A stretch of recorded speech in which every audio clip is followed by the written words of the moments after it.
Outstanding. Let's get to it, man. Good afternoon, ladies and gentlemen. Man, I'm super excited, man. We about to rock this thing out, man. Welcome. Let me start this room here, over here. Start the event. Bam.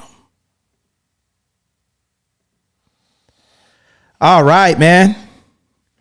Let's get into it.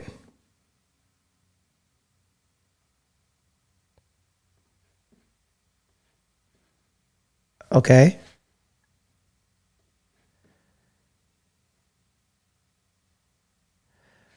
Ladies and gentlemen, let's get into it, man. I am super excited, ladies and gentlemen. My name is Anthony Glenn. I believe that we are live and in color. My apologies for the late start, but yeah, we're live and in color, man.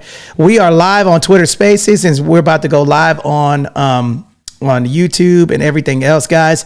Welcome. My name is Anthony Glenn. I'm a buy and hold investor out of sunny Southern California. I've been investing in real estate for some time. And today we're going to be talking about how to underwrite properties, man. That's what we're going to be getting into, man. How to underwrite properties. Okay. So good morning. My name is Anthony Glenn, buy and hold investor out of sunny Southern California. I've been invested in real estate since 1998. We own a bunch of real estate companies, mortgage companies, and we're about to kick it like a sensei. My brother Bruno is in the building. What's up, Bruno? Can you hear me? Yeah, man. But I'll tap in a little bit. I'm over here at Charles Schwab. Oh, man, trying to get that money right, baby. All right, trying to get that money on. Okay, I love it. So without further ado, we're going to be talking about underwriting properties, guys. How to underwrite real estate. And if you notice, check this out. We are not in the office today. Check this out, man. I am actually at my future studio in my house. Okay. We've been trying to do this for a long time. Let me make a couple of moderators here. Okay. What's up, Ashley? Make Dr. Ashley a moderator. Okay. If you guys put the YouTube channel at the top, I would appreciate that. And we're going to be kicking it today. And then you guys can see me live and in color. I'm representing the Veteran Homeowners Club. And I'm also representing the Omega Psi Phi Fraternity Incorporated, man. And I am ready to kick it like a sensei. For those of you who are just now joining us, we're going to be talking about how to underwrite properties all the way through. What is the real estate math? Okay. This is something that a lot of people have been asking about.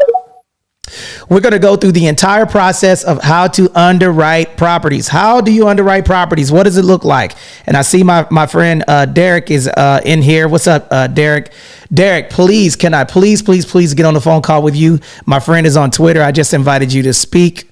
Okay. And then also we are live on all social media platforms, and I'm ready to go. Without further ado, Ian Jensen, can you unmute your mic and introduce yourself, please?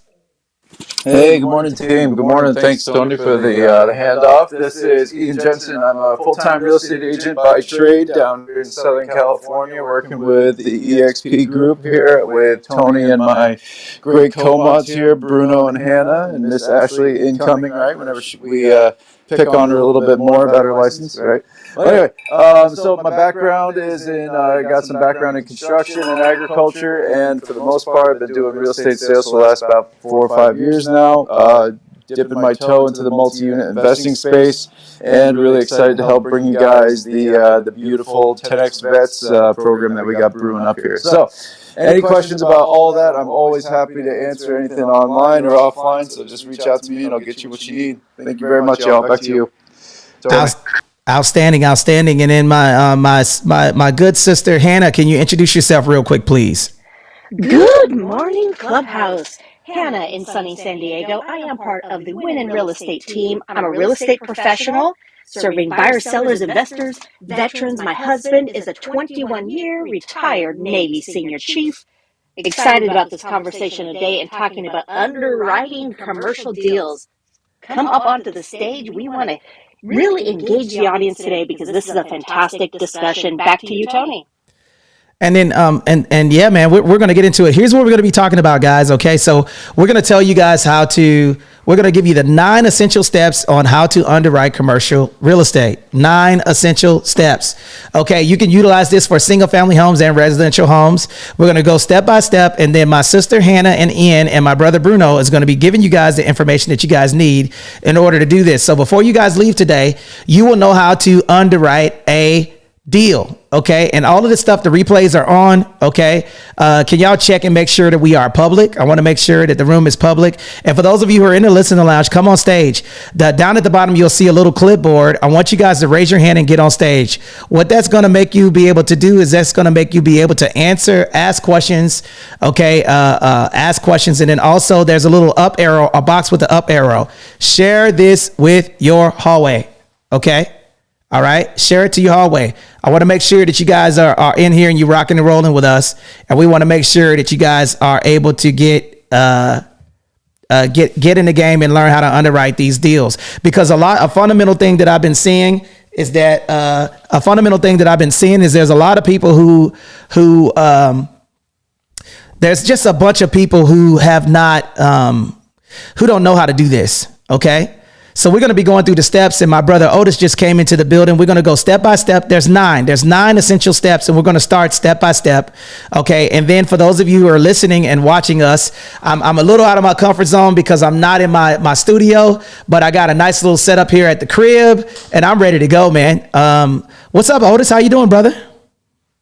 What's up, man? I'm en route, man, so I may have to tap out, but I got a few minutes, man. Let's get it. Okay. Where you going? Greenville, South Carolina.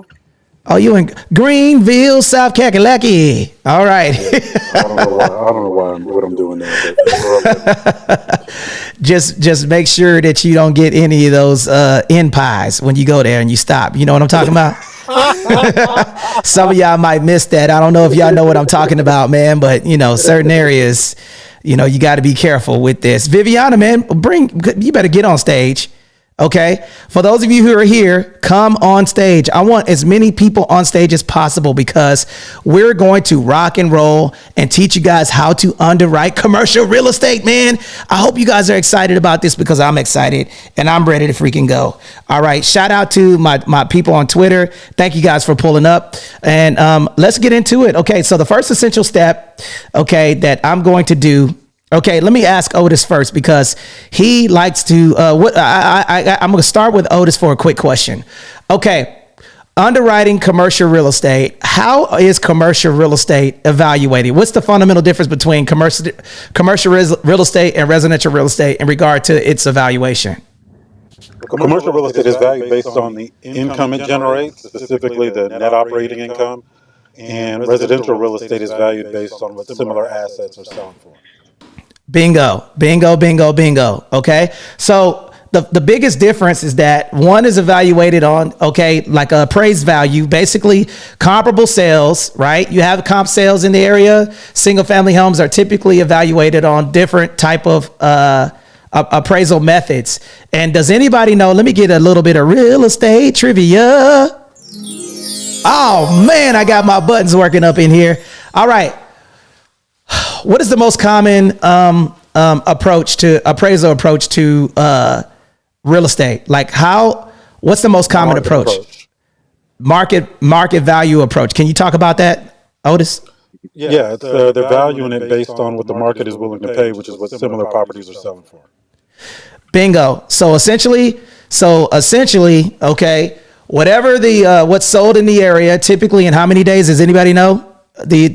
How many days usually for that?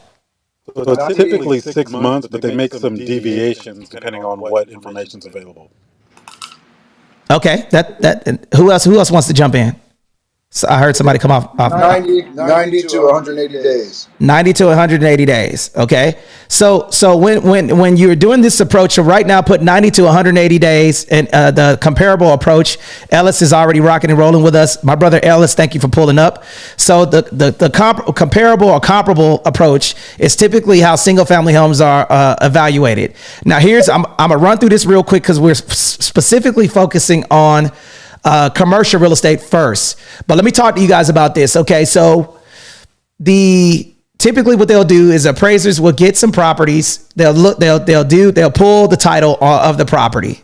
Once they pull title on the property, the reason why they pull title, well, let me do a little bit of real estate trivia. Why do they pull title on the property, or why do they look at the title before they do the appraisal approach, the comparable approach for appraisers? Anybody know? They want to see what is on record for the bedroom, bathroom, square footage, and lot dimensions. That is correct. Okay, because sometimes what a lot of people will do is they'll add bedrooms and bathrooms, and they're not recorded on title. They're not recorded at the county office, right? So if you add, now listen to me. I hope you guys are listening. Okay, put a 1 in the chat if you're understanding what I'm talking about. Put a 2 in the chat if you want me to further evaluate, give a further analysis of what I'm explaining. Because you guys need to know this. This is very, very important, okay? Especially for those of you guys who are buying properties that are, put a 1 in the chat if you're understanding my flow. Put a 2 in the chat if you don't understand, okay? Thank you, Brother Ice, for participating. Erica, thank you. Okay, so Derek, thank you. Okay, so the reason why they want to do that is because if I pull the title, if I pull the title of the property, and then you added a bedroom and bathroom count, okay, a bedroom and a bathroom, that now if I add a bedroom, what goes in the wall? Closet. Oh my God, no. What goes in the wall? What goes in the wall if I'm adding a bedroom and bathroom? I mean, if I'm adding a bedroom, what usually goes behind the drywall? Electrical, plumbing, insulation. Insulation, electrical. Okay. Now, if I'm adding a bathroom, what do I have to have? Plumbing, bingo, right? So that requires, now, in the event that there's a leak or something like that, or you're doing something that requires electrical work, you have to have a permit. Why? Because you kill somebody if you do it wrong. Because you can hurt somebody. It's dangerous. And what'll happen is that it has to be up to code as well. Thank you, Jamisha. Thank you for putting that in there. So this is basic. We're not trying to insult anyone's intelligence, but today what we're talking about is things that you guys need to know about these things. And then we're going to go through the math. So anytime, the reason why the appraiser pulls the permits is because they pull the title report is because they're going to come out and they're going to measure and they're going to count the bedrooms and bathrooms. So on title, if you are a 3-bedroom, 2-bathroom, and they come out and measure, and there's a 4-bedroom, 4-bathroom, they're not going to give you the valuation of that extra part. And the reason why is because they don't want to be liable in the event that there's some type of litigation or some type of accident, because anyone who gave a valuation to that will be in trouble. Okay. Now, does anybody want to add value? Ellis, I know that you're very good at doing investment properties. Do you want to let the people know who you are and what you do? Because I think this is going to be a phenomenal room today. Ellis, can you tell the people who you are and what you do, please? Absolutely. Thanks, Tony. My name's Ellis San Jose. I'm a full-time investor based out of Southern California. I've been doing this for about 3 decades now. I'm also a guest lecturer at UCLA, where I introduce the subject of investing in debt. I've also taught creative acquisition to fellow investors as well. My specific niche in real estate for the last decade has been in searching out properties that have title flaws, some title flaw that prevents it from being sold or being loaned upon. And I also call those orphaned assets. So that's kind of my niche. So when you talk about title, my ears perk up. Absolutely, brother. And you know what? Another thing, man, you better feed that cat, man. I heard a cat meow, man. You need to give the cat some kibbles and bits, man. Man, she always wants to put in a word whenever I'm talking. Yep, I love it, brother. And thank you for joining us. And guys, let me do a quick room reset. You guys are in the Winning Real Estate House. Give a special shout out to all of the members that are here. My brother Derek, Hannah, Ian, Bruno, Tone, Ice, Otis, ASD. Thank you for coming up, Orion. For those of you who are here, okay, down at the bottom you'll see a clipboard. Get on stage right now, because if you have a question, we're gonna be able to quickly and swiftly answer it. Now, Derek, they're starting to mark marketing for the 10X Vet stuff, Grant and Elena's team. So I want you to be a part of that because you come here and you support every time. So I want to talk to you about an opportunity that I want to propose to you. So please either hit up Ian or Bruno, and I'll hit you up because I will forget. I got to get on a conversation with you because your contributions have helped us immensely in expanding our Google. And this is another thing that I want you guys to understand. Help people that help you guys. If they help you, always give them an opportunity for you to put money in their pocket, man. This is a very easy way to say thank you. So Derek, I want to publicly say thank you for analyzing our Google profiles and getting us where we need to be. All right. So let me, is Dr. Ashley still here? Hey, Tony, could I add something really quick to that, to the subject matter of valuation? Of course. Yes. Yeah, so one of the important things they also look for is to make sure that it's a arm's length transaction and it's not a transaction between related parties. And they also will they'll take into account if it's a distress sale. So if it's a foreclosure sale or something, they don't consider that a market sale, so they will take that out of the valuation process. That's really good to know. And Anthony, they said that I got a little reverb on Facebook, guys.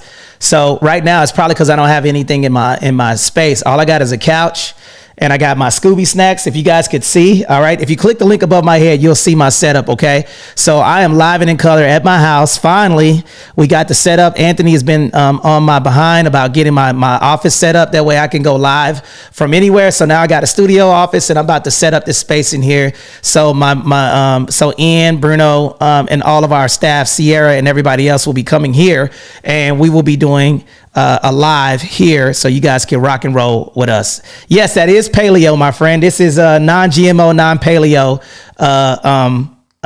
Scooby snacks right here I have in my hand. And if you guys want to see, I am live and in color on YouTube, Facebook, Clubhouse, Twitter, and Christian Mingles right now. Let's get to it, baby. Are you guys excited, man? Put a 1 in the chat if you guys are excited about us, because I'm about to roll like a honey bun through these steps. Okay, so step 1. Okay, and then we're going to come back to Brother Ice for introduction and my brother Derek for introduction as well. I want to make sure that they get there. All right, so let's go to step 1. Step 1, okay, of the process is going to be calculating. Okay, I hope you guys got your pen because we're going to be going through these 9 steps. Step 1 is calculating the gross potential income. So everybody put GPI in the chat right now. GPI. Okay? GPI. All right. Now, the reason why we're starting with that, okay, is because when you get this, now I want to start with, can anybody tell me why I want to get that? Why do I want to get the GPI? And then can anybody explain what it is? I got it. All right. So gross income. So this is a really easy one. But you also got to know it's not just what it's producing, it's what it can produce also. So that's kind of why the potential word is thrown in there too. So say you had 10 units. They all rent for $1,000 a piece. Excuse me. Sorry. Yo, you got COVID, bro? What's going on, man? You know what I'm saying? You got COVID? Dying. Goddamn pistachio slice got in my throat. Got me. I'm going to have pneumonia. All right, yeah. So gross potential income. So if you have 10 units, it's $1,000 a piece. You're getting 10 grand a month times 12. So your gross income for the year is 120 grand. You just got to do that easy math. So that's your first dart against the wall. So that way you can build off of there and see how everything's going to adjust once you calculate your net, etc. But we're going into that. Back to you, Tony. Okay, so now one thing that I would tell you guys on this is that when you're underwriting and buying properties, you want to be conservative. So this is a process that I like to do. I tried, if I'm going to do an underwriting process. Now some people don't like this, but I like to do conservative. What I need to underwrite the property, what the property is getting now. Like, what's your vacancy rate? Okay, that means how much money that you're getting right now. Okay, now if there's vacant units, that's okay. But a lot of people will do rehab, you know, when they're adding that, and then you can get in trouble with that. That means that if there's let's just say that there's 20 units, right? And out of those 20 units, that means that there's 20 doors in the building, or 20 separate doors. And let's just say all of them was a two bedroom, two bathroom, or 3 2s, or a combination of all, right? And the occupancy rate of those 20 units, okay, was at, let's just say 4 of those units were vacant. I'm going to underwrite that property based off the potential income if all units were rented out, but I'm not going to underwrite the property of the improvements of the property. Can anybody tell me why I don't want to do that?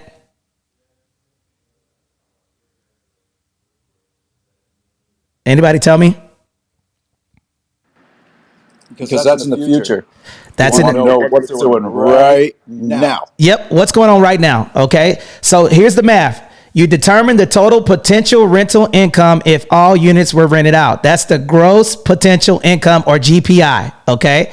Gross means big. Net means small. Okay. Gross means big. Put that in the chat right now. Gross means big. Net means small. Now, the reason why I'm talking like this is because I want to explain it as if you know nothing about real estate. Okay. I'm not trying to insult anyone's intelligence, but I have to go through this because when people start saying, gross, NOI, EGI, all of that stuff, A, B, C, D, E, F, G, it gets confusing. Okay. So gross means all. Okay. Everybody unmute your mic and say all right now. All. Gross means all. Net means small. It's a little nursery. That was a bar right there, man. Jay-Z needs to hire me. You know what I'm saying? All right. All right. So gross means all of the income, potential income that you can get. And the net income means minus expenses. That's why gross means all and net means small. So net operating income, okay, means minus expenses. Now, that's the first thing, GPI. So now that I figured out that calculation, I'm going to account for vacancy and credit loss. So that's the step 2. Account for vacancy and credit loss. This is step 2. Account for vacancy and credit loss. Account for vacancy and credit loss. Okay. Essentially what this means is subtracting an estimated vacancy rate, the percentage of units expected to be unoccupied from the GPI, to get an effective gross income. That is EGI. So everybody put EGI in the chat. EGI. This is exactly, put EGI. Okay. And I'll explain this. Okay. So essentially what you're going to do is you're going to subtract an estimated vacancy rate, the percentage of units expected to be unoccupied from the GPI, to get an effective gross income. Effective gross income. What does EGI stand for? Effective gross income. What's the formula? Now, I want to make sure you guys are picking up what I'm putting down. What's the formula for that? All right, I got it. So effective gross income. So the way you do this, you take your gross income. Oh, yeah. All the animals are jacking with us. All right, so that's puppy. All right, so in case you all want to see endless pictures of my dog, you can go to my Instagram. Check it out. All right, so check it out. That was dope. Effective gross income. So what you do is you figure out what your multiplier is going to be.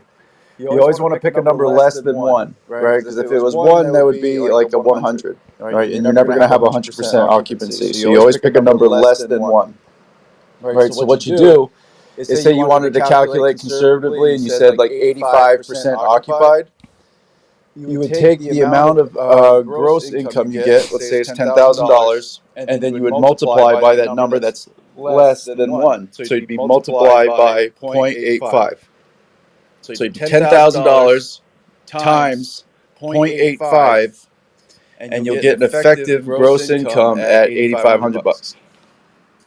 Okay, can you put that math in the chat? Okay, so let's put the math in the chat, because Ian, you when you start talking math, man, it gets confusing. So I want to make sure people get this and we don't skip over that. Okay, put a 1 in the chat if you understood that. Put a 2 in the chat if you want us to unpack that a little bit more. Okay, and now let's put an example: gross vacancy, okay, minus credit loss equals EGI. Okay, so 10,000 times 85 means 8,500 bucks. Okay, so that is how the formula works. Okay, so that's the second step. Okay, I'm gonna say it again so you guys understand it. All right, you subtract an estimated vacancy rate, basically the percentage of units expected to be unoccupied, from the gross what? From the GPI. Okay, and that's going to give you your effective gross income, EGI. Okay, EGI. All right. Any questions about those two steps? Now we're going to go into the third step, and this is that is right. That is 15% vacancy in this scenario. That is correct. That means that that's a 15% vacancy rate. Now the vacancy rate essentially just means exactly what it means. It means that the vacancy rate is the properties that are the units that are empty. That's what it is. Very, very simple. Okay. Are there any questions? Now, inquiring minds might want to know why you have vacant units. Don't you want to have 100% occupancy 100% of the time? Well, you can't have, okay, so that's a great question. So to answer that question is that it's going to be very difficult for you to have 100% vacancy when you have turnover, right? If you got a bunch of units, you're going to have turnover, right? Now, usually when you do turnover, you got to do cleaning and doing all types of other stuff. So, if you're at 90% vacancy rate, that's very good. If you're in the 80s, that's pretty good to me as well. I mean, what do you think, Ellis? Occupancy. I just put it in the chat that sometimes it can mean that your rents are too low if you never have a vacancy. That is correct. Okay. So all right. So I got my media guy. He's in here doing something. What are we doing? Okay, it's a little bit of reverb, but we're going to rock out. If y'all can hear me, put a 1 in the chat if you hear me pretty nice and clear. Okay, because we're going to go through we're going step by step. And for those of you who just joined, shout out to the 13 people who are on the YouTube channel, and shout out to my whopping 2 people that are on Twitter Spaces. Thank you guys for joining us. We're going through the 9 steps and explaining every single step in regard to how to underwrite commercial real estate. If you follow along, myself, Ellis, Ian, Sierra, Bruno, we're all going to rock and roll and teach you guys how to underwrite a property. So that means if you're buying a multi-unit, these are the step-by-step process of what you need to know and explaining the math in depth of how to do that. For those of you who are on Clubhouse, if you click the link above my head, we do these rooms every Tuesdays and Thursdays, 9:30 a.m. Pacific Standard Time. Click the link above my head and join the Facebook group, and you will get the replays here. We're going to change that link out to the YouTube channel here shortly, and then we're going to rock and roll. Okay, so let me give a couple more introductions before we continue to kick the next steps. Now, Hannah, Ian, can y'all put this next step? The next step is going to be estimate the operating expenses. Okay, estimate the operating expenses. Operating expenses. Put that in the chat. That's going to be the third step. Okay, the third step. Now, we're going in chronological order of how I would do this.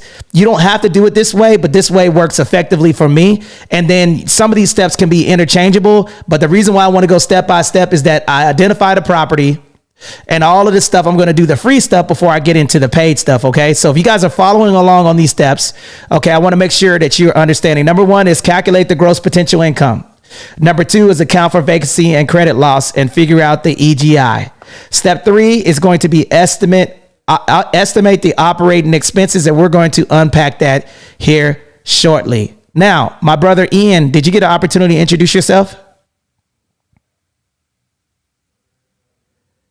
Ian Jensen, where are you, brother?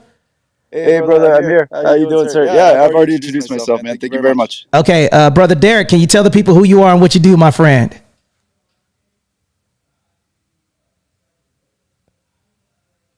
Derek, we can't hear you, or is it just me? Okay. Did y'all hear Derek, or was it me? Can y'all hear me? Nope, could not hear him. No, he didn't come in. Okay, fantastic. Derek, we're going to come back to you, man. I don't know what's going on. Ice, can you let the people know who you are and what you do, brother? Yes, my name is Daniel, but I was kind of in my feelings at first because you introduced Otis before me, but I'll forget about this. My name is Don Daniel, founder of Pill Method International, a better way to eliminate debt. And I'm excited, I'm very excited to be able to talk with you, Anthony, about helping veterans pay off the best mortgage plan on the planet, helping them to pay it off in an average of 7 to 9 years instead of 30. I'm excited about that, and that's what we do. Thank you so much for the opportunity. Absolutely. And I'm going to tell y'all something, man. We're going to do that a room again. And we do have a YouTube that's going to be dropping here shortly, guys. I'm telling you guys, you're going to want to get in. You're going to want to see this because he showed me within the first 90 days of how you could save at least $20,000, $40,000 of interest payments. Right? By strategically putting your money in certain places, by utilizing prepaying principal and doing some creative things with interest rates. So that's going to be dropping. That's going to be rolling out like a Cinnabon coming to a clubhouse near you. And I'm super excited about that dropping. Brother Derek, are you here? Are you back? I think so. Can you hear me? Yeah, we can hear you, brother. Sweet. Yeah, Derek Bixler, Central Pennsylvania, realtor of 17 years, commercial and residential. My first 6 years was all commercial. So I did a lot of this analyzing properties and whatnot, mostly office and industrial, but some multifamily as well. So I've done my 10,000 hours, I suppose, of commercial real estate stuff.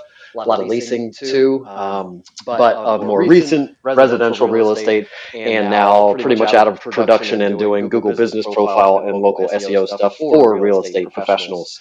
So that is me. I'll keep it short. Loving the convo.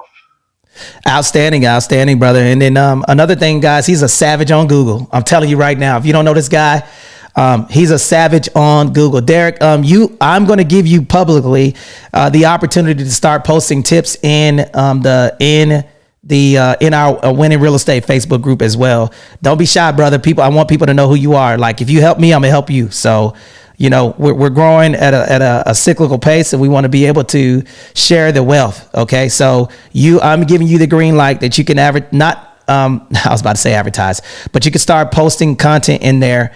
Okay. So people can know who you are and what you do. And Facebook, thank you guys for coming on live and rocking and rolling with us. For those of you that are here, I need 10 people to raise their hand in the listening lounge right now, because we got 50 people here right now. If you guys want to know step 3, 4, and 5, I need 10 people on stage right now, because that's going to help us grow. Okay. So can we get 10 people to hit the clipboard down at the bottom, raise their hand, and come up on stage? And for those of you who are on stage, do me a favor, hit the ping button, ping some of your friends into this space so we can continue to rock out in regard to underwriting commercial real estate. All right. If y'all could do that. Okay. I need 8 more people. 8 more. Thank you, Keita, for coming up on stage. Okay. Bring moderators, please bring them up. Okay. Joseph, thank you for coming up. Okay. We need 6 more winners that want to win in real estate by learning this information, because I'm going to tell y'all something. Okay. The only way that you're going to get more money is to help more people. Alana, thank you for coming up. Joseph, thank you for coming up. We need 4 more people, y'all. Can I get 4 more people to hit that clipboard and raise their hand? You don't even have to speak, but what that does is it helps curate the space. And moderators, if you could bring Hannah, if you could start inviting people up. Curtis, what you doing down there, man? Come on up, y'all. We want to talk to you guys and build with you guys. Come on up on stage, okay? All right, because I'm kicking this information for free. People usually charge for this stuff. And the reason why we're doing this stuff is that we want you guys to win, man. So if you want to, you can either watch us win or win with us, man. And who says that? All right, I'm inviting. What's up, Anthony? What's up, everybody? Good afternoon. What's going on? Welcome to the stage, man. Thank you guys for coming up. Appreciate you. Tammy, Mitch, what's happening, man? Good to see you guys. Now let's go to the next step. Thank you we hit that goal. Let's get to it. All right. So here's the next step. All right. The next step is going to be calculating the estimated operating income. Right now, step 3, estimated operating income. This is very, very, very, very, I think this is one of the most important steps, is this right here, is the expenses, getting the expenses correct for the property. Now, I'm going to yield the mic to Ian and my brother Ellis. Okay, Ian Ellis. Why is this an important step in regard to underwriting commercial real estate? I'll just hit the big one, because it helps you find what an accurate net income is going to be. You got to, and this is, and to be honest, your skill of finding out this part of the whole deal is what will make you effective. Is what will make you effective at finding a good quality investment property. I'll kick it over to Ellis for the details.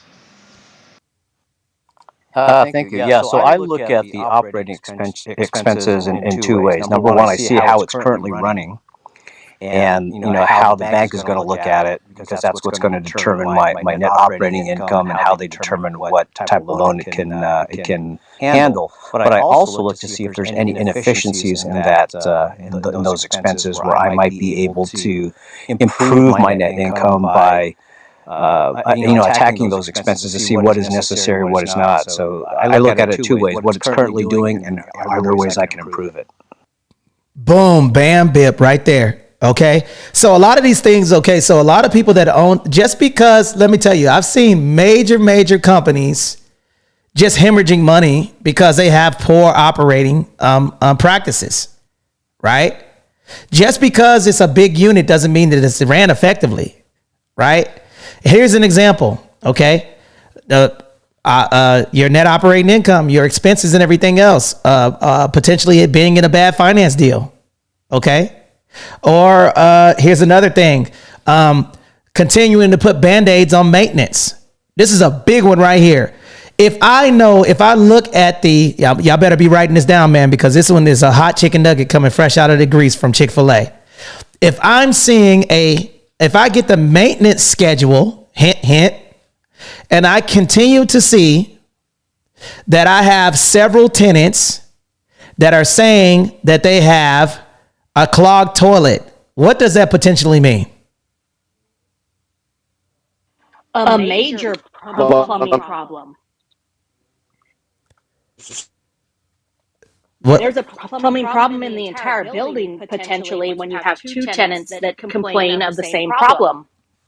There it is. Or if I have a maintenance schedule and I continue to see that the AC unit is not cooling correctly, and I see a bunch of maintenance calls that says that the AC units are not working, or they have an issue with the AC unit, what does that mean? So some of this stuff is, when you're doing a diagnostic of a property and stuff like that, and you send a home inspector and a home inspector, and they check the major components that are most expensive to repair in properties. Okay, and this is a little bit of real estate trivia. All right, what are the most expensive things you think that would be what cost to fix in property? Let's just rattle them off. All the systems, heating, cooling, plumbing, electrical, all the big systems. Plumbing, Roof. Plumbing, heating, air, electrical, foundation, and roof. I'm going to run those to you guys again so you guys got them. Plumbing, heating, air, electrical, foundation, and roof. Plumbing, heating, air, electrical, foundation, and roof. Okay, when you're buying these multi-units and the home inspector comes in and they check those things, plumbing, heating, air, electrical, foundation, and roof are the most expensive things to fix in property. Now, a lot of people say framing, but if your foundation, typically, like Ian will tell you a story right now where he's having an issue, a foundation issue. And I want you to talk about that briefly so you guys are picking up what we're putting down, okay? Plumbing, heating, air, electrical, foundation, and roof, the big 6 things, most expensive things to fix in properties. Plumbing, heating, air, electrical, foundation, and roof. Plumbing, heating, air, electrical, foundation, and roof. Plumbing, heating, air, electrical, foundation, and roof are the most expensive things to fix. Now, typically, your another expense that to take in consideration is the operating expenses and taxes as well.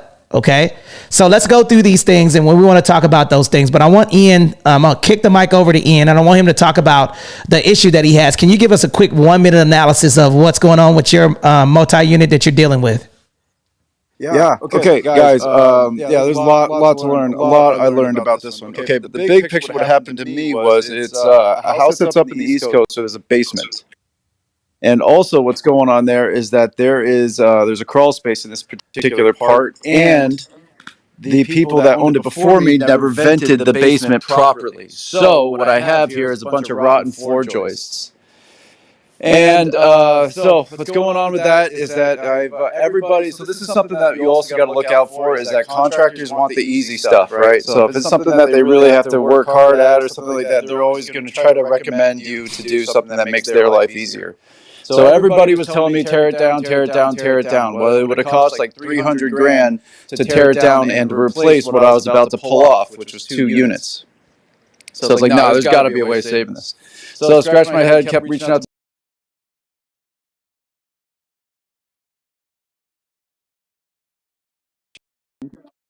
and then back by the way. And then so what happened is, like, somebody gave me a really great solution after I finally found stack crushed stone in the floor, concrete floor as my You're gonna have to mute floor, that. and then I'll support the building from there, because the building was falling down in the back half of it. Well, y'all can hear me? It can be really, what's going on? Can you guys hear me? Because I'm getting some pretty bad reverb from you guys. Oh, you getting reverb still right now? Yeah. No, not anymore. It cut off. Okay. Oh yeah, we fixed it. Go ahead. Okay, cool. Thank you. So anyway, but guys, like, it can be very, very expensive. So no matter what, and especially with the foundation stuff, because if the foundation is in a situation where you can't fix it, then that whole structure has to come down. If you can't, like, find a way of supporting the structure, like, it turns into a nightmare. Because the foundation is obvious, and this is obviously why, like, there's so much engineering that goes into foundation problems. So if there's ever a situation where you can't, like, get at that foundation to fix it, like, there's only one way to get around the problem that you have, and usually it goes into the world of demolition. And depending on how old that house can be, the demolition can also include asbestos problems. So, there's another problem that I dealt with too, but that's a story for another time. Back to Okay, this is a perfect example, guys. Like, the foundation problems can kick your butt, man. You got to be very, very careful with that, because then that's the reason why you want to have a really good home inspector. And when you're doing something and you get the older properties, it might be beneficial for you guys to potentially, if the home inspector calls out an engineering problem, or you see walls and stuff like that, or water or anything like that. I mean, if it's not on a good foundation, you're going to have all types of problems, structural problems, window aligning problems, roof problems. It goes up. So typically, what's going on in the footing of the property is gonna translate into other issues. And here's an example right now that I'm having right now at the commercial real estate spot that I have am in right now. I have a roofing problem to where my AC unit is leaking. I've got a brand new AC unit in my commercial space, and the AC unit is leaking. And the reason why it's leaking is because the roof is pitched wrong, right? So if the roof was pitched correctly and the footing of that was good, then I wouldn't have the leaking, because the water is leaking back into the unit, into the ducting, and then it's pooling and it's leaking through the ceiling. So now we have to take that entire AC unit up, okay, balance out the roof, and then pitch it correctly, and then put the AC unit back on top so everything is nice and good, so it's not leaking the correct way. So it's crazy, right? Foundation can lead to big things. Now, I'm not trying to scare you, because it can be fixed. But once you start seeing these, properties, and you got a good home inspector out there, and he identifies that there's a foundation issue, you might want to get an engineer out there and spend that money before you get into something that's going to cost you money. So let me unpack this real quick. Operating expenses. Here are some of the things I want you guys to write down, and I'm going to go through them really, really slow. Okay. Number one, let me ask a little bit of real estate trivia. All right, here we go. What is something that every single person in here spends the most money on? Can anybody tell me? What do you spend the most money on? Pop quiz. What is something that you spend? Housing and food. Okay, close. All right. Taxes. Uncle Sam is going to get his money. Okay. Somebody said coffee on Facebook. All right. Taxes is what people spend the most money on. Okay. You buy something. Food, you spend taxes. You buy coffee, you spend taxes. Property taxes. Anytime you're spending money, or if you own something, you got to pay taxes on it. You go to the courthouse to do your registration, you got to pay taxes. Taxes. Okay. So when you're underestimating, when you're doing the operating expenses, okay, here are the fees that you want to include. Number one is going to be property management fees. Okay. Number two is going to be property taxes. Okay. Hannah put these in the chat. Okay. Number three is going to be insurance. This is something that a lot of people, when they're doing their underwriting the property, miss. This is one that everybody always forgets, is insurance. Insurance. Okay. The next one is going to be maintenance.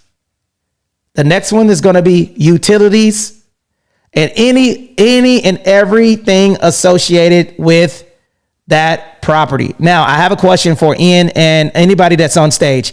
How would I get this information? And this, like you said, you see, insurance will kill a deal. You'll get that deal and you can't insure it and you can't close on it. Insurance kills deals, and majority of the people getting into multi-units do not account for insurance expenses. Now, Ellis, do you want to unpack that a little bit more? You want to talk about that? You want to ping pong with me? Sure. Yeah. Insurance is, it's something that a lot of newer investors don't consider. They just think, oh, it's no big deal, I'll just go get insurance. But the way things are going now in certain areas, the rates are fluctuating drastically and can kill your cash flow. And in essence, like Tony was saying, it'll kill the deal. And you don't want to be blindsided with this. You want to have a good insurance professional on your side that will give you estimates and tell you, hey, this is what it's going to cost you to operate this property way ahead of time while you're negotiating, so that you're not locked into the deal. And you can still negotiate that, because you're going to say, hey, if I buy your property, my insurance costs are going to go up, 20%, 30%, or whatever it is. And therefore, I can only offer you X, right? So it's very, very important to take that into consideration while you're in negotiations. And I'm glad that you said that, because see, like I just told you guys, listen, if you listen to the words that are coming out of my mouth and you're doing any type of underwriting, make sure you do that, because that's also a negotiation tactic. Like he just said, as you're underwriting property for a purchase, that it costs you nothing to get an insurance quote in most cases, right? But when you're bringing that and you're negotiating to purchase that property and you have all of your stuff in alignment, and then you have the potential, improvement of the property with your home inspection and potentially getting the scope of work. Hint, hint. I hope you guys are listening, for doing that property, right? Then it's going to give you more negotiation leverage, because you actually have done your due diligence, and that person selling the property is going to know that you have done your work. Now, let me repeat this again so you guys got it. Okay. Number one. Okay. Estimating your operating expenses. This is step 3. Property management fees. Okay. Property taxes, insurance, maintenance, utilities, and any expenses associated with ownership. Estimated operating expenses. Now, the reason why I said estimated is because it could change. It could fluctuate. So when you get your insurance quote, right? And you start getting these numbers, you want to get as much as you can. That's step 3. Okay. Estimated operating expenses. All right. Getting that information. Now, where do I get that information at, Ellis? How can I get that information from the sellers?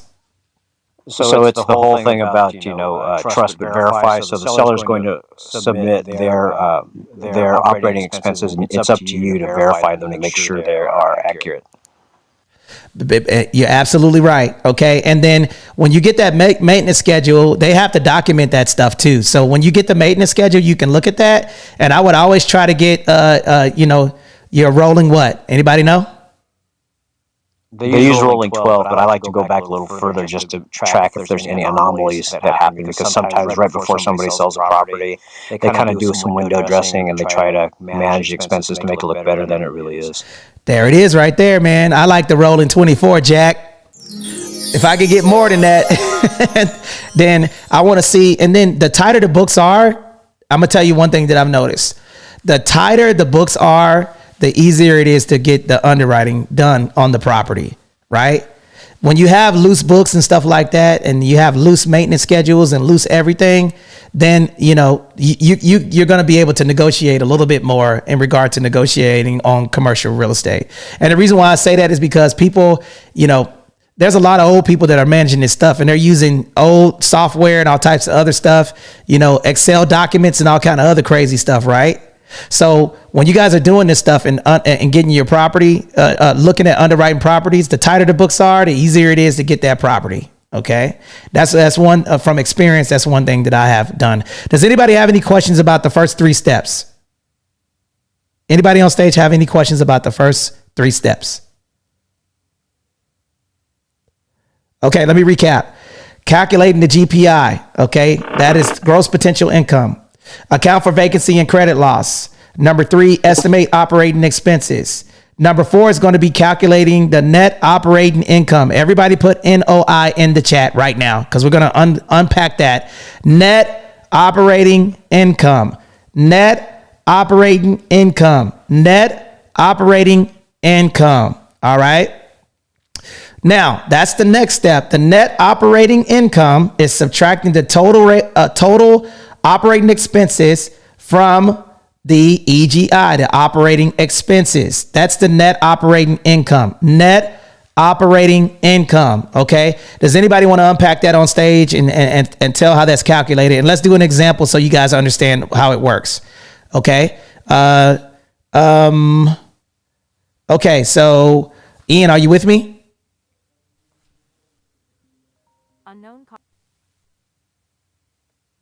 Are you with me, Ian? Are you here? Looks like you might be on the phone. Unknown caller. Okay. All right. So, do y'all hear that unknown caller? I don't know how my phone rings when I have when I'm actually on the phone. Okay. So, all right. So let's give a perfect example. Okay. All right. So let's say that let's just say that my gross income, okay, was $1 million. Okay. $1 million is my gross income. My potential gross income is $1 million. Okay. So put $1 million in the chat right now. Okay. And let's just say that my net operating expenses, that means that what it costs for me to manage that property is going to cost me, this is property taxes, insurance, maintenance, utilities, and other expenses associated with the property. Okay. And Alice, you want to help me do some math? You want to rock out with me? Okay. So let's do it. Ian, are you there? You back? Okay, man. Don't worry about it. I'm alone and unafraid. I got this, man. My homies be leaving me out here, but I got it though. I got it. I can rock out. All right. So I got $1 million of income coming in. Let's just make it a smaller number. Let's go 500,000. Okay. So everybody put $500,000 in the chat. That's my gross income. Okay. Now my net operating expenses is going to be, let's just say, let's do a nice easy number. Let's go $175,000. Okay, that's my operating expense. Well, it's going to be more than that. Let's do a nice round number of, let's just go $200,000. Okay, $500,000 is my gross income, and $200,000 is my operating expenses. So what I would do is what? What's the math? $200,000 minus the operating expenses. Very simple. Okay, so you're gonna take the $500,000 income and minus the $200,000, and that's gonna give you a number. That's your net operating income. Simple. Subtract the total operating expenses. Your net operating income equals your EGI minus your operating expenses. That's going to give you your net operating income. Why is it important and Hannah put it in the chat, 500,000 minus my gross income equals $300,000 net operating income. Why is that important to find out that number, y'all? That's what's available to pay debt and also what is left over for profit. There you go. And this is going to lead to the next step, and that's going to be the capitalization rate, which is step 5. Okay. Determining the cap rate. Okay. This right here, a lot of people now watch this. I'm going to show you how we know about, underwriting property. I'm going to tell you and show you guys why. Watch this. This is how you know if people invest in real estate. I'm going to ask the stage that invest in real estate, that do commercial real estate, what is a good cap rate? Anybody know? Double digit for me. All right, man. 6%. 6% or better. Okay. All right. Depends on your play. Depends on the end goal. That's what I would say. Who said 6% or better? Mitch. Okay, Mitch. Why do you say that?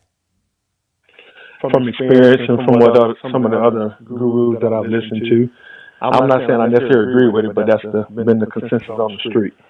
Well, thank you. I appreciate that. Okay, so now let's go over this example that we have in the chat, because we're going to talk about this, because this is my theory in regard to. So Ellis likes a double digit cap rate because he's a conservative investor. He's been doing it for a long time. We're utilizing this example. Okay, so my gross income is $500,000. Okay, my operating expense is $200,000. My NOI, net operating income, is going to be $300,000. Okay, now we're going to go to cap rate. Okay, because this is important, right? This is a step that everybody should know, and we're going to talk to you guys about understanding the math. If you guys want to know about the cap rate, put a 1 in the chat. Put a 1 in the chat if you guys want to know about the cap rate, okay, and the next future steps, okay? Now, Ian, can you guys do me a favor? Can y'all change out the Facebook group and put the YouTube channel at the top? And for those of you if you guys are enjoying this conversation and we've been breaking it down to you so you could understand it, do me a favor. Okay. And I'm going to ask you guys to subscribe to our YouTube channel, because if you click the link above my head, it's going to go up there. You'll be able to see me live and in color on the YouTube channel. And we're going to be doing this on a regular basis, guys, actually doing the math so you guys can understand how all of this stuff works. And the reason why we're doing this stuff also is because we want you guys to be able to get out here and kick it like a sensei, know the math. And then now there's no reason why you shouldn't be able to have the tools and tips that you need in order to underwrite property. Anthony, can you get that? I'm sorry, man. I'm actually, that's the only thing about doing this stuff is that we are actually, I'm at home, man. So I got people coming to the casa, man. You know what I'm saying? All right. So the actual determining the capitalization rate. All right. So here's the math for the capitalization rate. Now, the reason why I say cap rates, it depends on whatever it is that you're doing. Okay, I want Ellis and I'm gonna go on mute real quick, and I want Ellis and Ian to explain how the cap rate is calculated, and I'm gonna tell you why. Doing a number for different investors is different, because some people like. When they're doing the evaluation of the properties, sometimes it could be the cap rate could be different. Some people buy properties and they'll buy a 5 cap, right? And the reason why they're buying that 5 cap is for a tax play. All right, over to you guys. Okay, here I'll go over the wave tops, and Mr. Ellis, you can fill in whatever things you see that I missed out.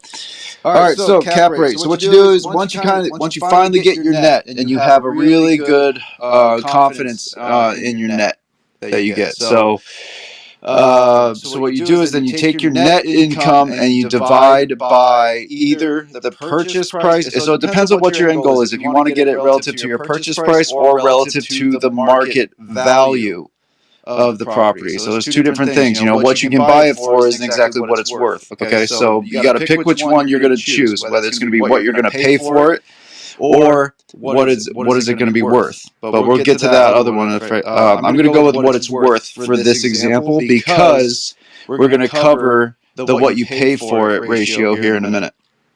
All right, so what you do is you take what you paid for it and you you take your net income and you divide by what it's worth. All right, and that will give you your capitalization rate, which is what the cap rate means.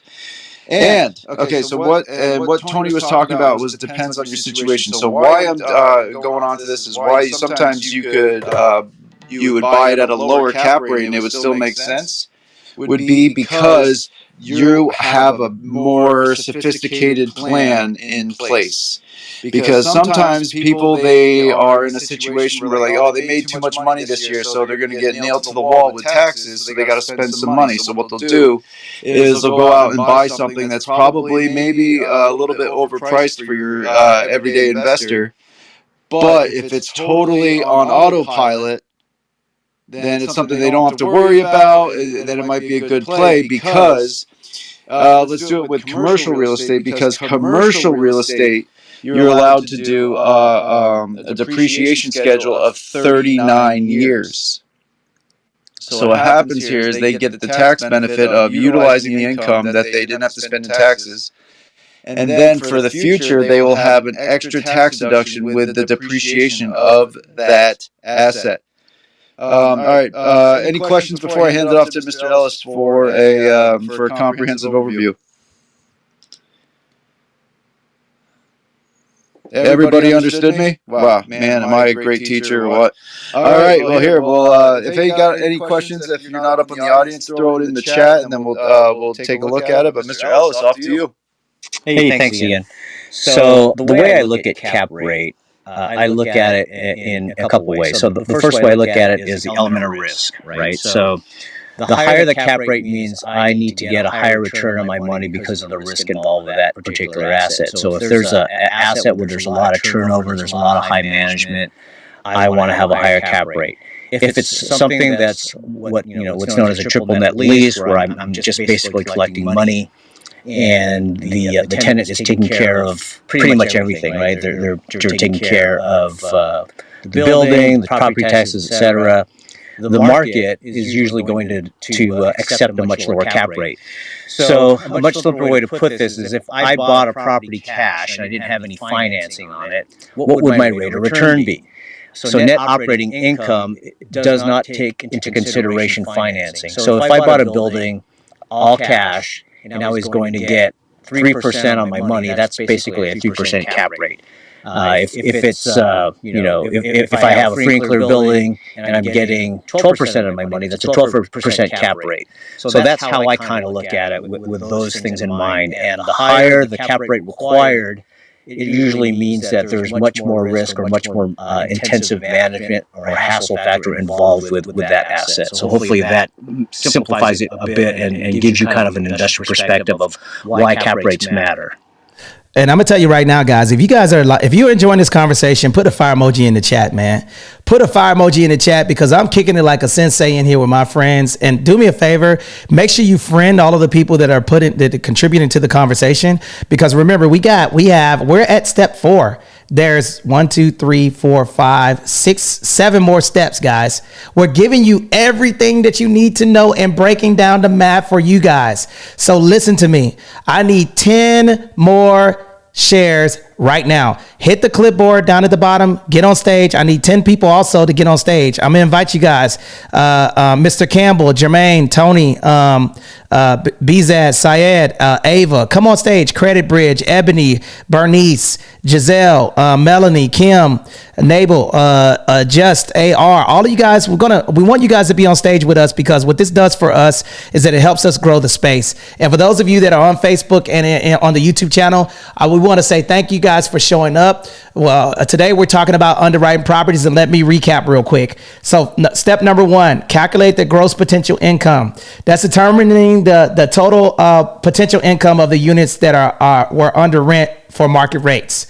Number 2 is accounting for vacancy and credit loss. That's the EGI. Subtract an estimated vacancy rate, the percentage of units expected to be unoccupied for the GPI to get the effective gross income.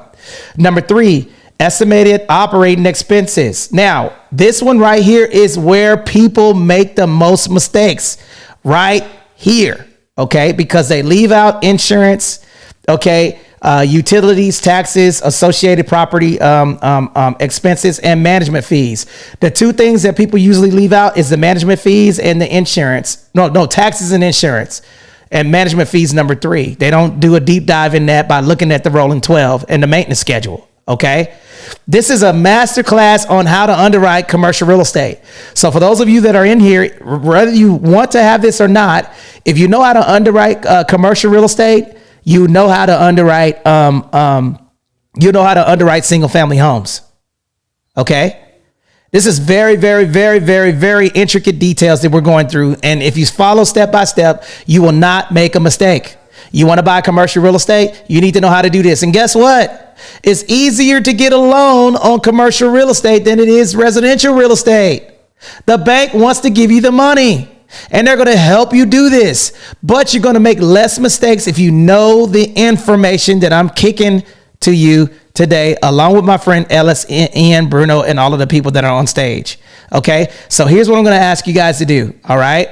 So the reason why we're bringing this information to you is because look, diversification is the way to go. Single family homes are the way to go, but multi-units, you have an opportunity to increase your money. Okay. Very swiftly. Let me give you guys some examples as we get the people that are raising their hands to come on stage. Okay. Chris, come on up on stage, brother. I see you down there in the listening lounge. Come up. Okay. So, here's an example. If I have 20 units, okay, let me see if you guys are good with math, okay? Take your calculators out, and I want you to have them in your hand right now. Put a 1 in the chat if you guys are going to follow me with this math. It's just adding and subtracting. But I'm going to show you guys something like how easy it is to get more money out of your multi-units, okay? Okay, so pull your calculator out right now and put a 1 in the chat if you guys are ready for me to show you this math, okay? I have a 50-unit building, okay? And I'm going to raise the rent by $50 per unit. Okay. So right now, what I want you guys to do is put 50 times 50. What is that? 50 times 50. 2,500. 2,500. How many months are there in a year? 12. So what's 2,500 times 12?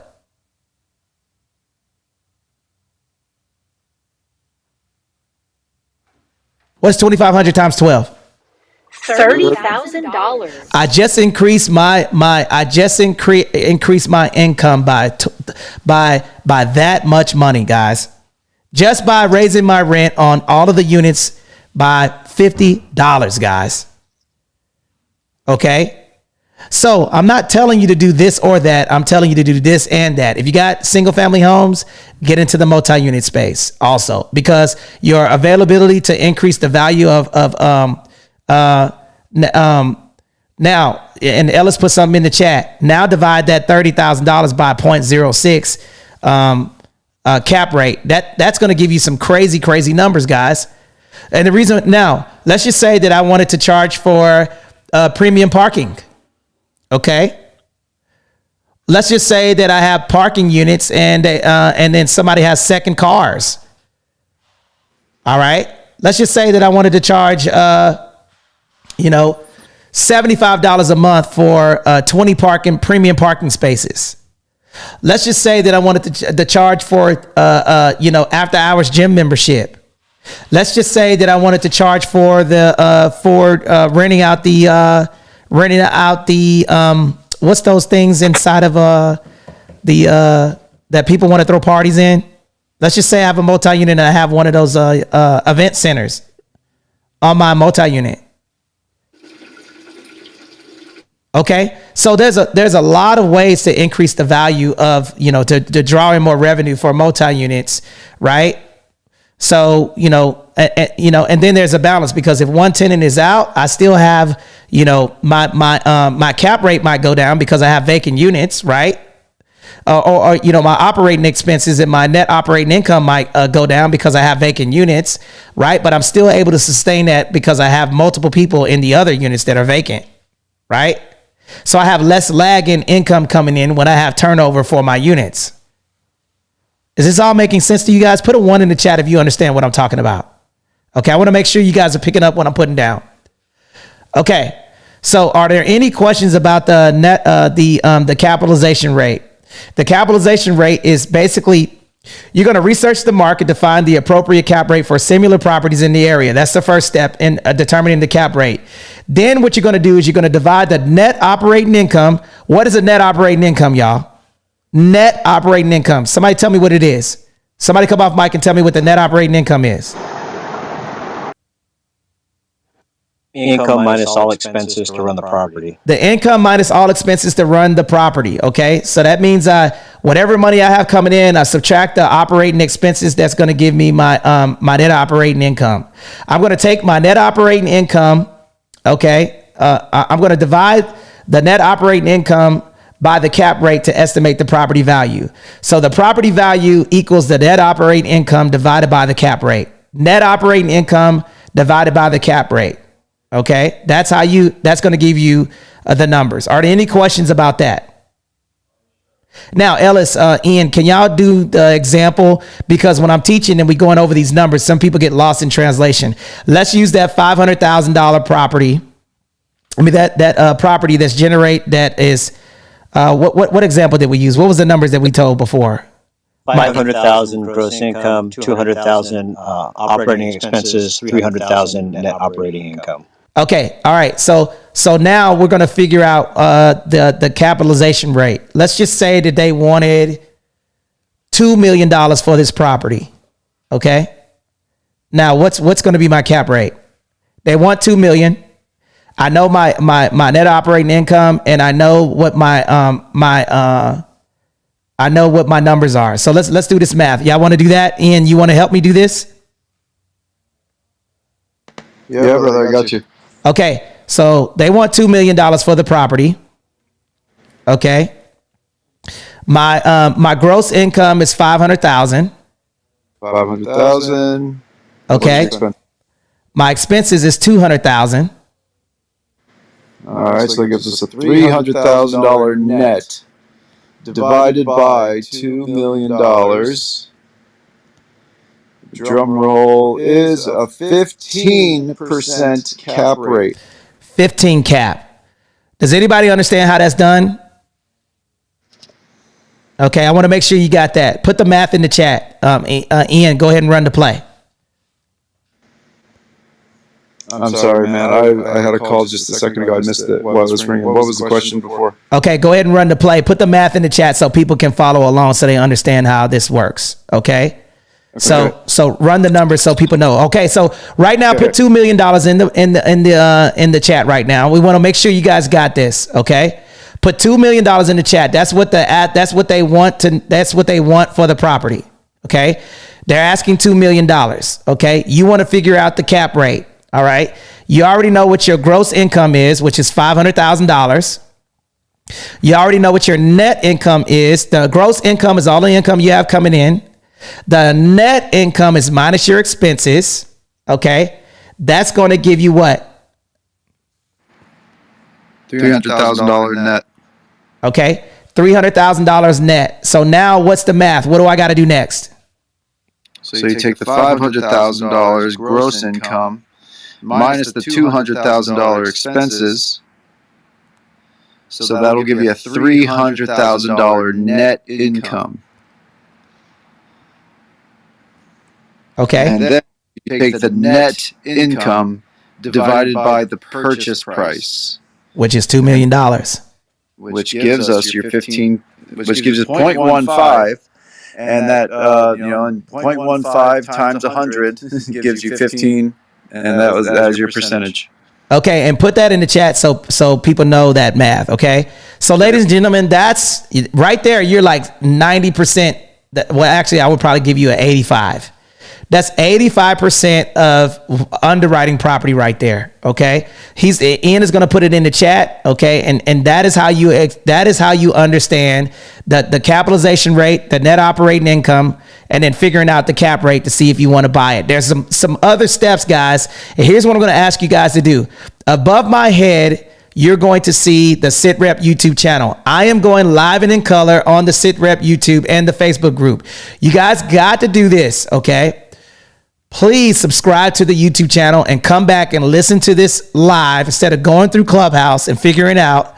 The YouTube channel is going to give you all of this information.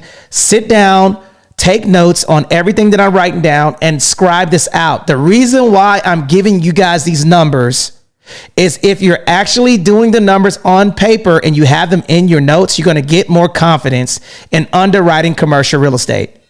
Are there any questions about how to figure out the cap rate? Does anybody have any questions? Okay, out freaking standing. Joseph, what's up, man? Thank you for joining us. How you doing today, man? Joseph, are you there? All right, Alana, good afternoon. How you doing? Alana, where you checking in from? Is it me or can y'all hear me? We can hear you. Okay, man. Y'all scared to talk, man? This is math. When we start talking about math, let me tell y'all something. I suck at math, dude. I am not good at math, but I know how to use a calculator. And if I can use a calculator and I can add, subtract, and divide, we're telling you the formula. Look, and we're going step by step and letting you guys know everything that you need to know. Gross operating income. Okay, 500,000. Okay, a net minus your expenses, right, will give you the net income. Okay, now you're going to take the net income and divide by 200,000.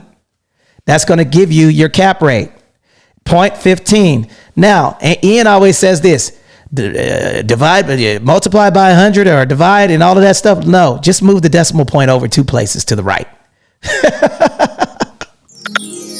Lies. That's going to give you the cap rate, man. All right, that's going to give you your cap rate. Very simple formula, okay? Are there any questions that you have regarding the cap rate and everything? Anthony, this is a question on Facebook. Where do you, Anthony Glenn, seek out multifamily units? Which list do you use? When are you looking for potential sellers in the market? Now, I'm going to yield the mic to... real estate investment funds, real estate investment groups. You can find people selling multi-units in there. And then also you can go online and look for them, right? I mean, people are selling stuff all the time, right?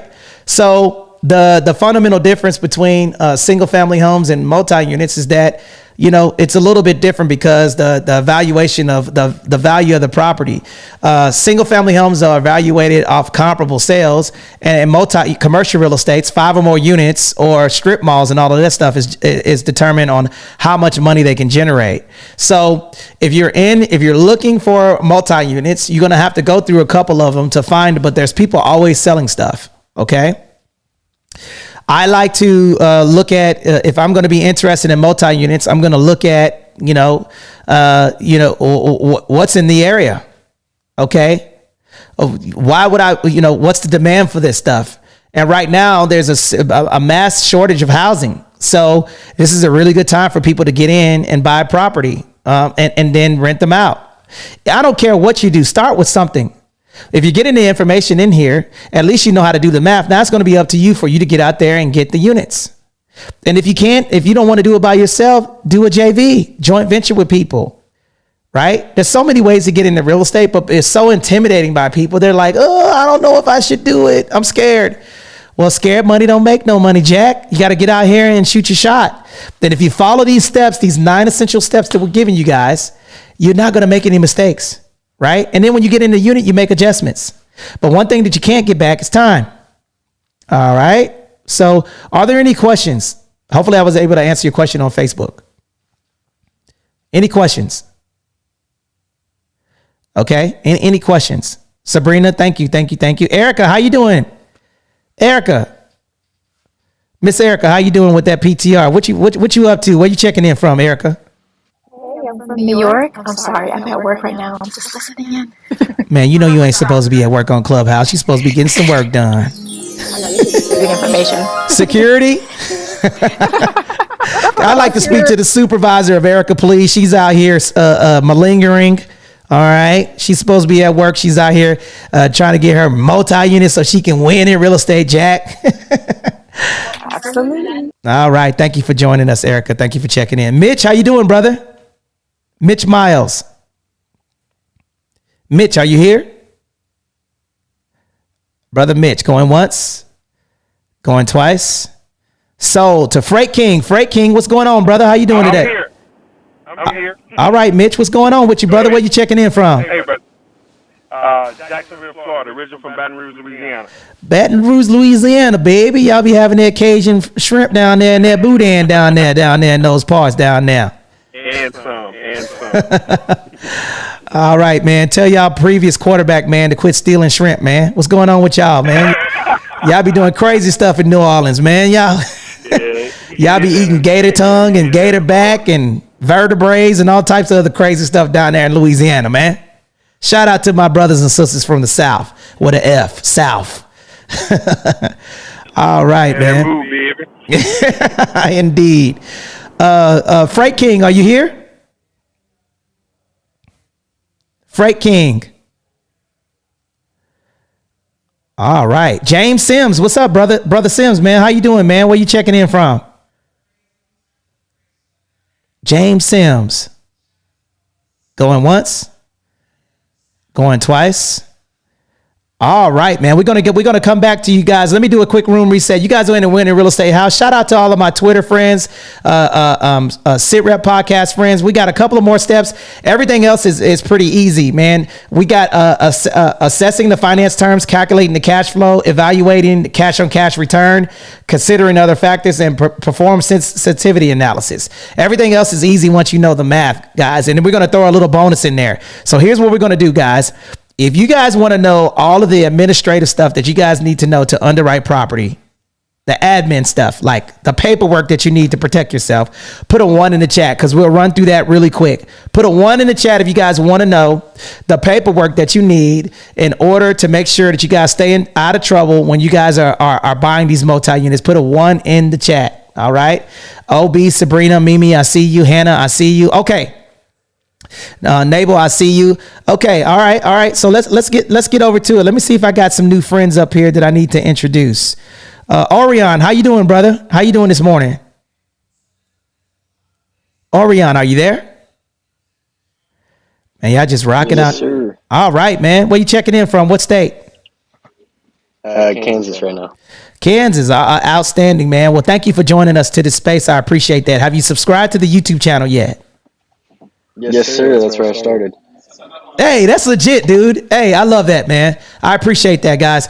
Put a 2 in the chat if you have clicked the link above my head and you have subscribed to our YouTube channel, the SITREP YouTube, because all of this information is in here. Okay, this is what we're going to be teaching next. Okay, we're going to talk about how single family homes and multi-units can lower your taxable income. Okay, so you guys do not want to miss that. We're going to be going live Tuesday, 9:30 a.m. Pacific Standard Time.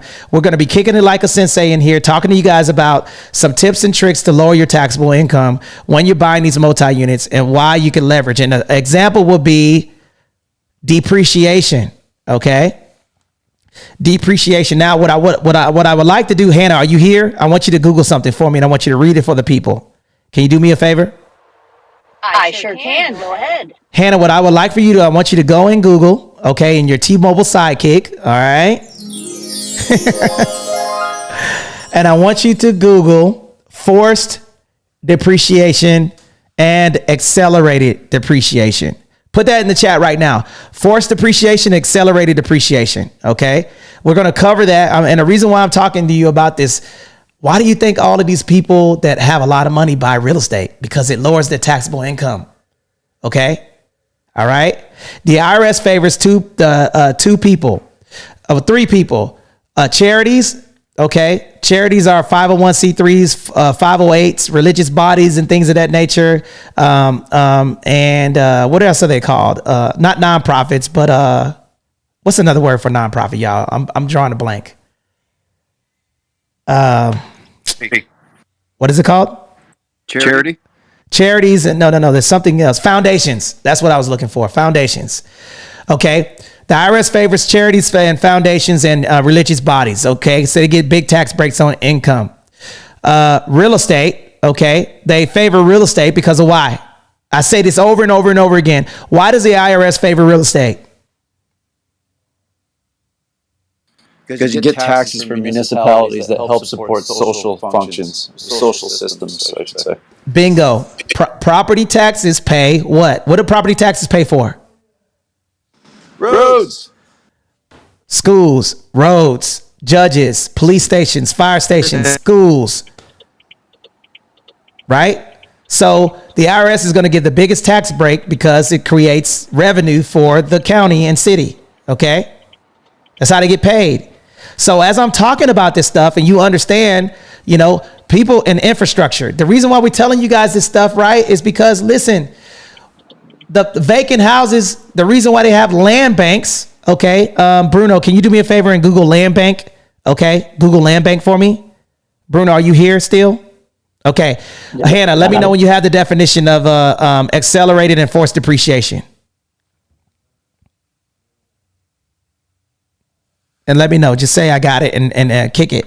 The reason why I'm telling you these terminologies is because the reason why the IRS favors that is because it prints money. Okay, right? So it benefits the county and the city when you have vacant properties, because vacant properties means that it feeds the community. Okay, the more money comes into the community, the more revenue comes in. Right, the less crime and all types of other stuff. Right. So when you have vacant property, you get the orangutan, lizards, and hyenas that come. Right. And usually you have a lot of crime when there's vacant properties. Right. So this is common sense stuff. And if you notice, marginalized areas, what do you usually see on every corner? Alcohol, fast food restaurants. Right. Well, you see Targets, Walmarts, schools, libraries come into a community. That's because they have the revenue to pay for it. Is this all making sense to you guys? All right. Yeah. That's also why they sometimes build in extra taxes with new construction. That is correct, for a cushion. Okay. So Hannah, are you with me? Are you ready to answer those definitions? I sure am, Tony. Okay, accelerated depreciation. Accelerated depreciation is any method of depreciation used for accounting or income tax purposes that allows for the greater depreciation in early years of the life of the asset or property. So there we have it. So accelerated means we're going to depreciate the value of the asset up front. And then we have forced appreciation. When you're starting out, you want to run a few numbers to come up with the acceptable price, condition, and location for an investment property. And the next step is just to understand whether or not it is a good investment up front. Forced depreciation happens when you, the investor, controls the value of an investment property due to the net operating income increase and ways you can generate income by decreasing operating expenses and increasing your rental income. Back to you, Tony. Okay, so and let's go back to these things, man. So that basically means that you can take your depreciation up front, the useful life. Depreciation basically means the useful life of an asset. So if you got an AC unit that cost, let's just say that you had an AC unit and the useful life of that is 39 years because it's commercial, or 27 and a half years for commercial residential, right? And I can take that depreciation up front. Yep, cost segregation. That's another one, Ellison, and that's a good one. So, and we'll talk about cross segregation as well. And Ellis, I'm gonna yield to you on that one because I'm gonna allow you to tee it up and I'm gonna finish it up. So when you're doing these things, you can take the depreciation up front in the first year. So these are things and tips and tricks as you have commercial real estate that you guys could do. So let me run through these steps again. Okay. So we talked about the net operating income. Okay. And determine that. Now we talked about the cap rate. Okay. So the next step. All right. In the next step, step 6 is going to be assess financing terms. Okay. And I want you guys to put LTV in the chat. LTV, Lima Tango Victor. Okay. All right. LTV. This is important too. And this is going to be a big cost to your financing term as well. Okay. Loan to value. Okay, I want Ian and Ellis to ping pong this because the reason why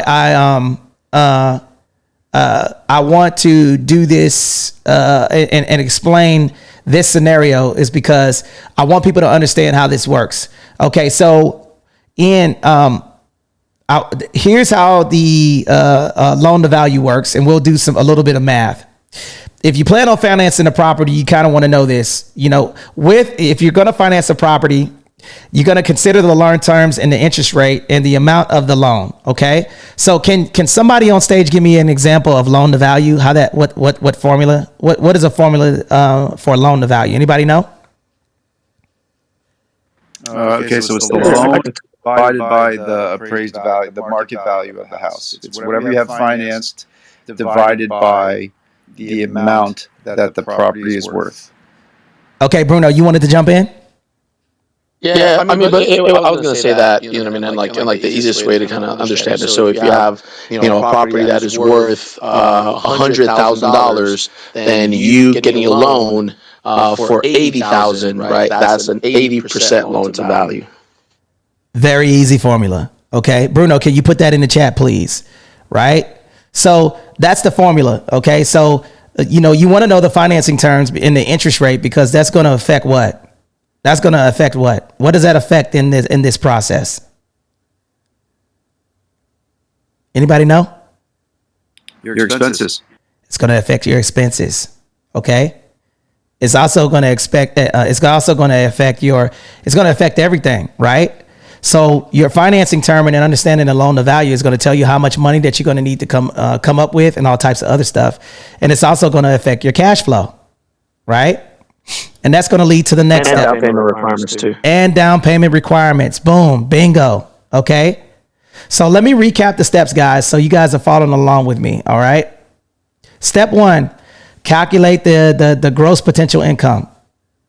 Step 2, account for vacancy and credit loss. Step 3, find out the estimated operating expenses. Step 4 is going to be calculate the net operating income. Step 5 is going to be determine the capitalization rate. Step 6 is going to get the loan to value and assess the financing terms. Okay. And the next one is going to be calculating the cash flow. All right.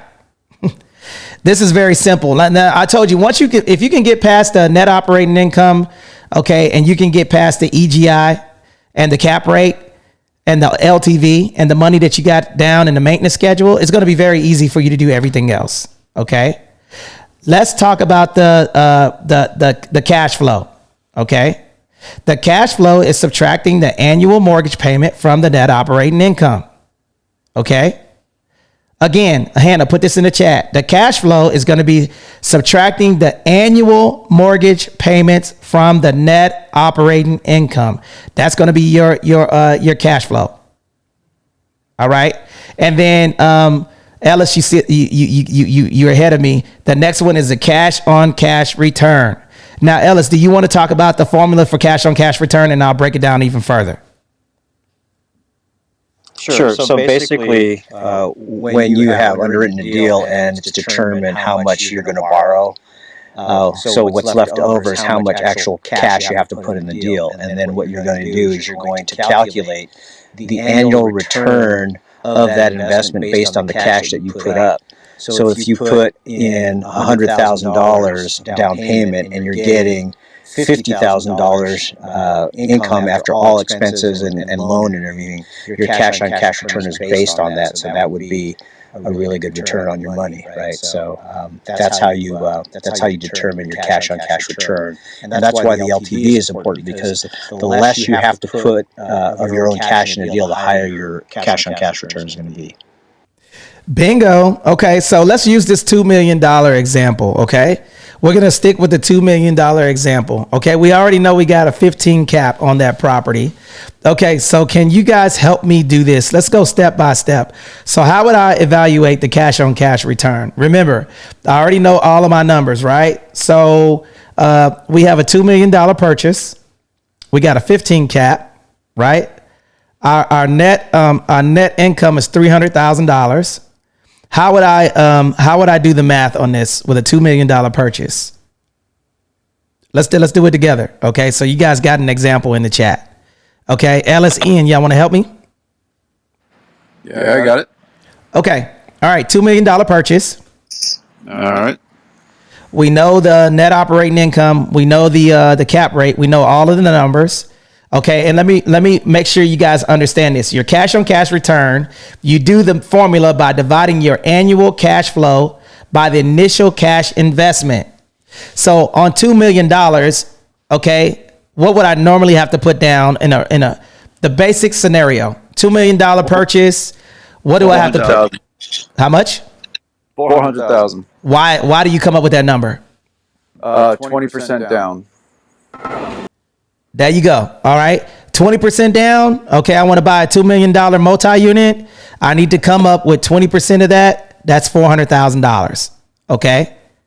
Now you can either raise $400,000 or you can come up with $400,000. And sometimes, depending on which lender you go with, sometimes they want more money down. Okay. It just depends. Right. But the basic formula for a $2 million purchase will be 20%, which is $400,000. Okay. Put that in the chat. So let's go. So what is my cash on cash return, Ian? Let's do the math and put it in the chat. All right. What was the net income again? Net income was 300,000. Remember? Yeah. So 300,000 divided by 400,000. So this is what this. So to put everybody in perspective, what's going on here is that you're comparing how much money you're generating versus how much money you have out of pocket invested. So that would be a 0.75 cash on cash return. So that means you're getting 3/4 of your money back that first year. Back to you, Tony. Put a 1 in the chat if you understood that. Put a 2 in the chat if that was confusing. I want to make sure. Okay. Ellis, did you have any value to add to that in regard to that formula? It's pretty easy. Yeah, I would in my world, I would add in the cost of capital and the payment so that I would get a net, I want to get my net cash on cash. So I'm going to put in my mortgage payments and deduct that from my net operating income. And that's how I would derive my cash on cash return. Okay, so we got a 2 on Facebook. Okay, so let's explain this. Okay, so if you guys were here and you noticed that we had let me go over the numbers. Okay, and you guys are gonna have to take notes because I want to make sure you guys understand this process. Okay, the purchase property was $2 million. That's what we wanted. So $2 million is going to require for me to put 20% down of that $2 million, which is $400,000. The property net income is $500,000. The gross income, that's all of the income that it generates. The net income is $300,000. Okay. Now, since we have those numbers, now what Ellis is basically saying is that he's going to add all of his expenses into that and the cost of borrowing the money. And then he's going to get a true cash on cash return. Right. So Ellis, can you unpack that a little bit more so people can understand in the back? So basically, the net operating income does not include the cost of money or the financing. So what I would do is I would take the $1.6 million loan and I would do the calculation to see how much is that costing me for interest rate, principal, interest, tax, insurance. Yeah. What is my cost of capital? Then I'm going to net out what my income is going to be after all the expenses of operating plus the cost of capital. Then I'm going to divide that by my down payment, which in this case is $400,000, and that will give me my true cash on cash return. Okay. So, and the reason why we're saying this is because now, do you understand why it's important to understand these numbers, guys? As you're going through this process, you're not going to get a true number because you're not accounting for what it costs to borrow that money, your interest rate, your principal, which is your principal payment, your interest on that money. That means that if I gave you money, if I borrowed $1.6 million, which is 80% of the valuation of the property, you're going to charge me an interest rate. Okay. So you want to add all of those expenses to get the true number. So basically, what the cash on cash return is, you divide the annual cash flow by the initial cash investment, but you're also going to take in consideration the fees to get the true cash on cash return. All right. Cash on cash return. That's the next step. All right. Now, are there any questions in regard to the 8th step? Now we're going to go to the 9th step, and then we're going to add a bonus, guys. Let me do a quick room reset. All right. You guys are in the Winning Real Estate House. We've been kicking it like a sensei for an hour and 37 minutes, and we went through the entire process of how to underwrite properties. Step 1. Okay, I'm going to go through this. Gross potential income, GPI. Step 2, vacancy and credit loss. Step 3, estimate operating expenses. Step 4, calculating the net NOI. The NOI is equivalent to the EGI, okay, minus the operating expenses. EGI, okay, is I forgot what EGI is. Estimated gross income. I'm sorry, I'm drawing a blank. And then minus your operating expenses. Number 5 is going to be determining the cap rate. Okay, the cap rate is the net operating income divided by the cap rate. The property value. Okay. Number 6 is assessing the financing terms. Number 7 is going to be the cash flow. Okay. Number 8 is going to be the cash return. And then number 9 and 10 is going to be super simple. Okay. And that's evaluate the local real estate market and potential property appreciation and unique factors that are subject to that property. And that's going to require for you to do a home inspection. And then you're going to also do get a couple of contractors to go through the property and see how you can do any improvements to maximize your potential income for the property. Very simple thing to do. If I'm going to do a evaluation and I have some old tenants that are in there and I got an old property manager, I'm going to analyze and see what the fair market rent is for that multi-unit. It's very easy to do. Okay. You're going to take 3. This is something very easy to do. What's the square footage of the property? Where is it located? Okay. Hypersensitive to the area. What other multi-units are available? Okay. What's the bedroom and bathroom count? And then that's going to tell you what you can rent that property out. I like to take 3 and divide by 3. And then that's going to give me an example of what I could potentially rent that unit for. Okay. Super simple math. All right. And then the last and final thing is I'm going to perform a sensitivity analysis of the multi-unit. What kind of changes in variables, rent expenses, interest rate can impact the property's finances, because that's going to eat up what? What is it going to eat up?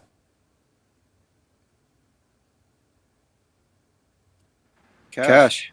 That's going to eat up your cash, right? So that's going to affect a lot of things, right? So there's going to be a ceiling with the demand of how much you can rent that property out for, right? If you're at 50% vacancy rate and you got a bunch of empty units, there's probably something wrong with the property that you need to improve. Either you're charging too much, okay, you got a bad maintenance schedule, right? Something is wrong, and usually it's money, right? You're demanding too much revenue for that, or it could be bad maintenance for the property. So when you're looking at these things, you want to know why, why these units vacant. How long have they been vacant, right? So when you get the rolling 24, right, the last 12 times 2 of the property, you're going to be able to pick all of these things out. Okay, and then a good person will be able to keep good books, man, when you're getting the information for these multi-units. And that, my friend, is all of the steps involved in doing underwriting of multi-units. Now, are there any questions or any value to add to anyone that's on stage right now? Any questions? Any value? What do you think, Ellis? Did we do well? What did you think? How did we do, Ellis? What do you think? What's your experience in the multi-unit space? How do you think you and Ian kicked it? What do you think? You're amazing that you cover all this. I would have never attempted this. This is quite a task to take it all at once and try to explain it to the audience. So I think you did a really good job. Well, thank you, brother. I think you did a really good job too, man. All right. And the reason why we come on here and we bring people up here is that when you guys are explaining this process, if you've never done it, you would not be able to explain it to the intricate details like this, man. Like mistakes when underwriting properties, a lot of people don't account for a lot of stuff. If you follow these steps, right, And then you're taking this information to the bank and you've already done something called double D. Does anybody know what double D is? Due diligence. Due diligence. Diligence. Due diligence, man. You guys got to do your due diligence. Now, I am about to open up the floor to anyone who would like to ask any questions right now. Who has questions about what was taught today? Any value to add from the moderators? The mic is open. Anybody want to talk? Can we go over the first? Can you go back over the first 4 steps? Oh, If you don't goodness. mind. All right, my brother. Who asked me to go over It's me, Obi. Now you don't have to go through them and explain them. I just want to just I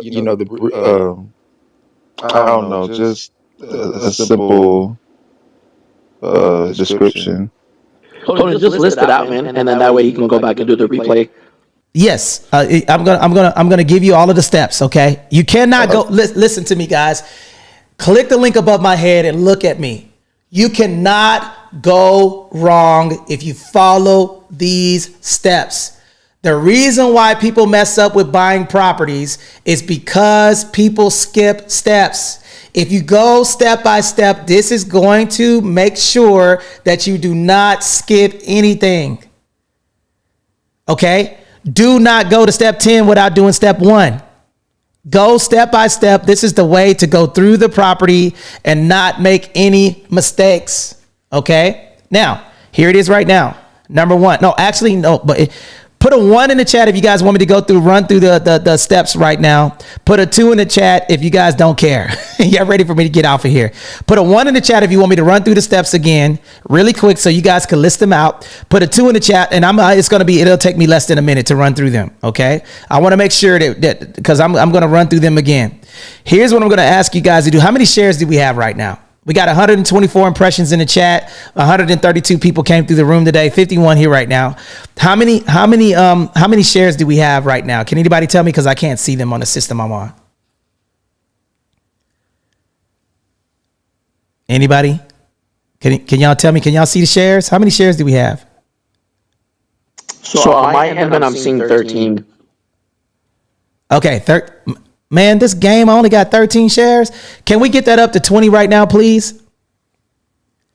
Can we get that up to 20 right now? Because I'm going to go through this, okay? Anthony, it says that it's hot. Your computer's hot, brother. Okay? Man, that means I was burning it down up in here. Let me see what these buttons mean, man, because I got a new system. Let me see what this is. Bruh. Okay? All right, that's my bruh button right there. All right, so here's let me run through these real quick steps. Okay, step 1. Okay, calculate the GPI, gross potential income. Okay, that's all the income that you can come in. That means that if all of the units were rented, gross potential means that it doesn't have to be. This means what can it generate. Okay, number 2, account for vacancy and credit loss. That is EGI. Okay. Subtract an estimated vacancy rate, the percentage of units expected to be unoccupied from the gross potential income, and get the effective gross income. Number 3, estimate the operating expenses. Okay. And put these in the chat because I'm going through them. Okay. Estimate the operating expenses. Consider property management fees, property taxes, and insurance.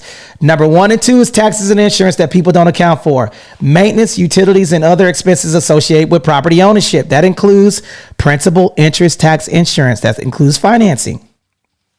Number 4, calculate the net operating income. The net operating income is subtracting the total operating expenses from the EGI. Okay, effective gross income. NOI equals effective gross income minus your operating expenses. Okay. Step 5, determine the capitalization rate. Okay.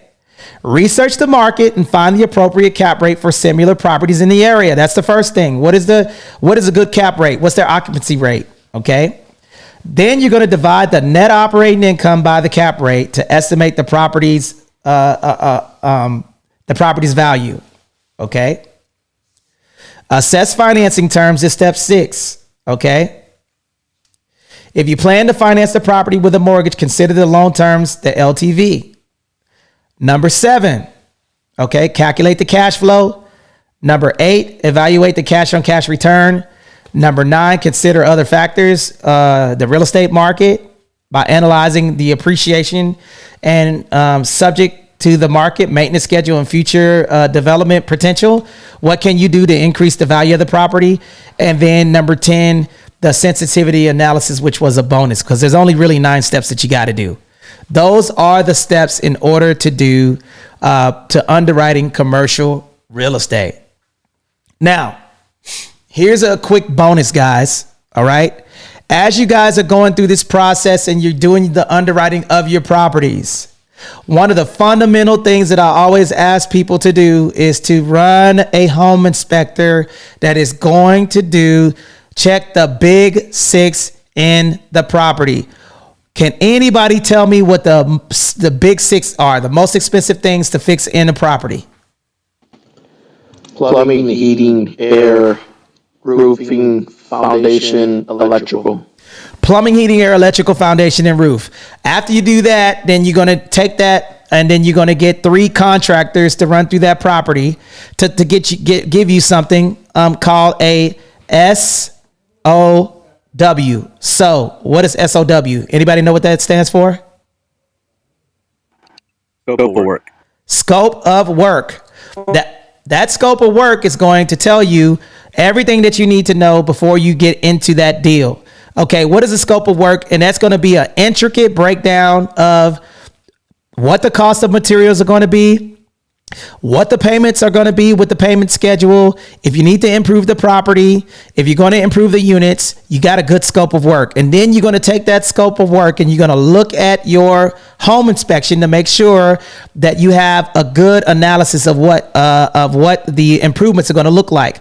Now, here's a little bit of real estate trivia. Can anybody tell me why I want to get more than one estimate?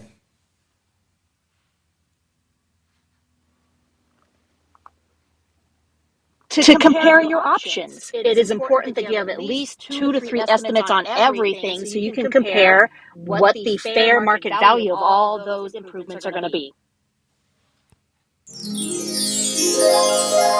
Okay, anybody else? Why do I want to get a couple of estimates?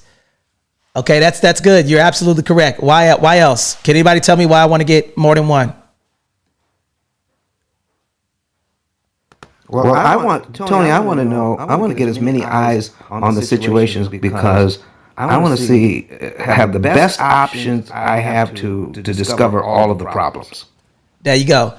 One person might not catch everything, but if you got 3 people giving you the estimates, for one, you're going to look like a professional. Number 2 is going to keep everybody on their P's and Q's because they're going to work for the job. And then number 3, they're going to get you that estimate as soon as possible. So I usually have all of my contractors show up at the same time because, hey, whoever is tight, I'm going to tell them the information that I'm going to need. I'm going to need a scope of work, payment schedule. Okay, I need to know your insurance. I need to know your everything that I need to know before you get that job done. And ladies and gentlemen, that is how you win in real estate. Are there any questions about underwriting commercial real estate? Any questions? Man, we made it all the way through, man. That was hot, man. What do you guys think? Do you have any little cheats to finding great locations if you're not familiar with the area? Okay, that's a good question. What about you? What do you think, Ian? What are good ways to? How do you find good commercial real estate? I go where people have expensive dogs. I know that sounds stupid, all right, but check it out. If you look around where you see people walking their dogs, if they all have like the purebred dogs and like they have kind of look at the quality. I don't want to say quality, but like. It all depends on your bottom line too, what kind of product you're going for. If you're going for like A-class type of real estate where it's all completely done, lots of amenities, you're looking for like the higher end of the rental spectrum, then you're just going to go for a certain area. So that's one of the things I look for. Look at the quality of the roads that are in the area. Like if you look on Google Earth and it's like actually Otis taught me this. If y'all are familiar with Otis. He said, go on Google Earth and see if that's a place that you would be comfortable having your kids play.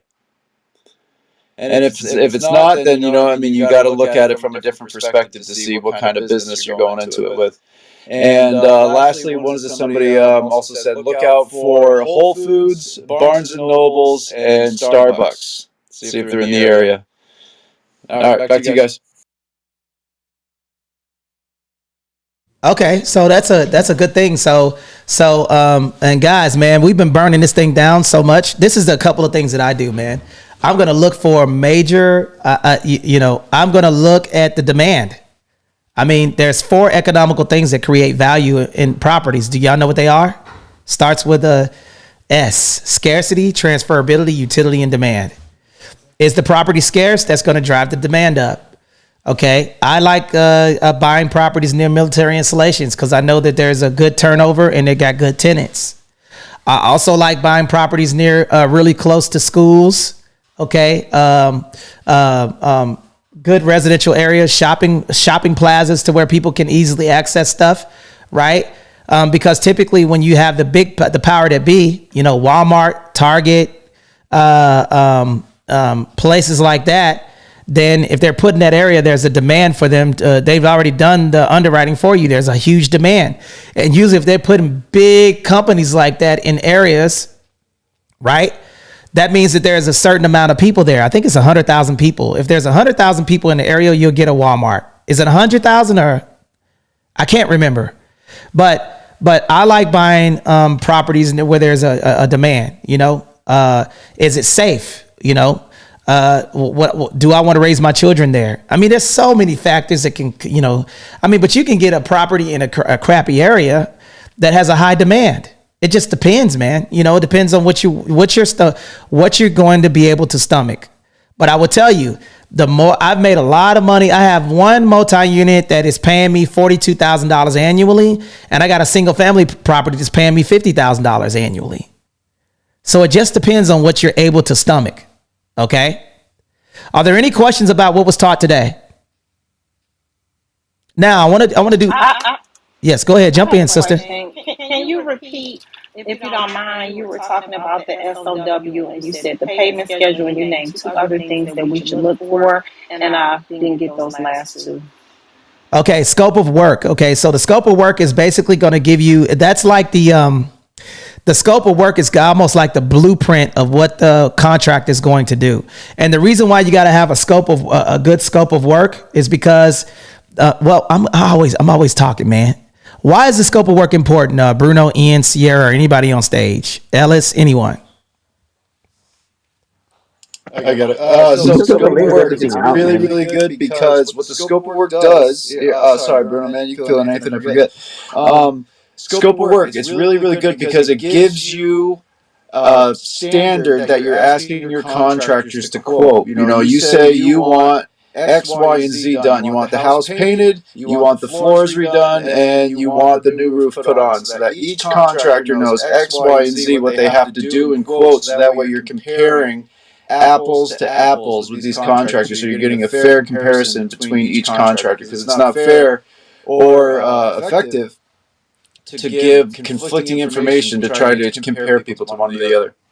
Back to you guys. Listen. Yes, one of the things that I add to that, man, is like and it goes hand in hand with what Tony was talking about earlier on the importance of getting multiple estimates. So whenever you get the scope of work, you're able to compare them apples to apples, and then within that, as you get multiple scopes of work, you can identify potential things that some of the contractors may be leaving out that you can account for, or that you can ask, because one person is charging to do this one job that the other guy isn't. So sometimes what happens is these contractors will come around, they give you a scope of work that is that does leave out specific things, because what they want to do is try to get you under contract. So then that way you get started with them, you start doing things, and then as it's going, as the work progresses, they start trying to slap you with change orders to say, oh well, this wasn't in there, that wasn't in there. But if you're able to get multiple and you compare them side by side, you can potentially catch some of those things early on, done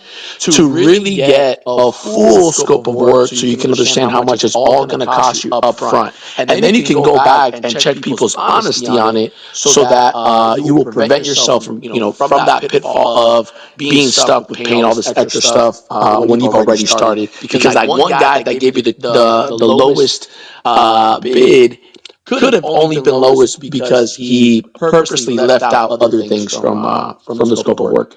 And then it gives you a standard for you to go back to and then hold them accountable. Back to you, Tony. And then the scope of work, let me tell you something. Do not pay any contractor before any work is done. You get the scope of work so you can go down to Lowe's or Home Depot and get all of the materials and open up an account, and then they can pick up everything because they upcharge on contractors like to upcharge you on everything, man. When you have a scope of work, right, and a payment schedule right here, look, I'm going to read this to you. This is real time. Y'all see this? Y'all can see my iPad. If you're on there, you'll see here. It says, I would like to subpoena all scope of work and communication, and you can put the screws to contractors because when I remember doing deals and I didn't have my paperwork in order, the scope of work is going to keep you out of court along with the payment schedule. You're not paying a contractor. You're paying them for labor and managing the deal. You're not paying them for upcharging on materials, right? Now, they can charge for picking up stuff and all of that stuff, and you are going to have minuscule things that you would do. But when a good contractor will be able to line out the scope of work, then they will also do estimates on things, and then you want to keep the receipts tight, right? So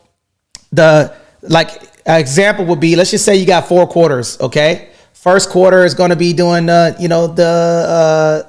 framing. The second scope of work is going to be in alignment. So your contract is what you do. If a person can't float their they don't have people that can work and then get paid, I don't even do deposits with most people. My deposits, it's a contract and then my mutually signed contract. You work, you get paid. You work, you get paid. You work, you get paid. So I'm not paying you for work that's not done. So it's very, very critical to understand what the scope of work is. And I'm gonna talk to you guys. I'm looking at a scope of work that I have. Let me tell you what's in here. Project overview, project schedule, deliverables, roles and responsibilities, work task, materials and resources, quality standards, acceptance criteria, reporting and communication, change management, risk management, insurance, budget and payment terms, legal and compliance requirement, test and quality assurance, safety and environmental conditions, client and stakeholder approval, termination and closeout, references and appendices. Like, dude, scope of work, man, will keep your butt out of court, guys. Okay, this is a detailed scope of work that I did that was submitted to me. This is probably the best one that I've had. This scope of work with a contractor that sent it over to me. All of this stuff, like he even has the insurance people, all of the subcontractors, and in the appendices, he has the references and a copy of their insurance for all of the people that are doing my stuff. Now, most contractors are not that in depth, or you don't need it in depth, but this is probably the best scope of work that I've seen. Did I answer your question? Yes, thank you. Outstanding. Are there any other questions that are on stage right now? Ian, can you put 10xvets.org at the link at the chat? If you guys enjoyed this conversation, do me a favor. I want you guys to put a 1 in the chat if you thought this conversation was really, really good for you guys. If this was a really good conversation, this is recorded live on Instagram. So if you want to go back and reference this material, this will be on the Instagram at the top. Okay, so I'm not the Instagram, but the YouTube channel at the top. I'm sorry. Yeah, I changed the link out. My bad. I'm going too fast. So all of this information is in our YouTube channel. Okay, but we do have the Veteran Wealth Formula that our partnership, if you guys want to come out and build your business around veterans, October 14th, we will be kicking it like a sensei and teaching veterans how to invest in commercial residential real estate and how to structure your business accordingly. Tuesday, 9:30 a.m. Pacific Standard Time. I will be going live again, and I will be talking about what Bruno is doing. Bruno, who's your appointment with today? Today it was with Charles Schwab. What were you doing with Charles Schwab? We were talking about SEP IRAs and opening them up. Man, congratulations, Bruno, because this is how, if you're not in these rooms and you're not picking up what we're putting down, this is the wealth formula. That's 5 pillars to wealth. Number 1, real estate. Okay. Real estate prints money. Number 2, business and corporate structure. Okay. Business and corporate structure. All right. Number 3 is pension plans, what Bruno is setting up. Number 4 is life insurance policies. Okay. And then number 5 is going to be your trust to make that fist and protect everything. Okay.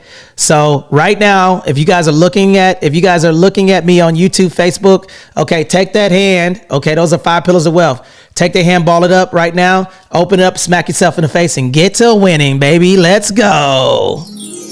All right.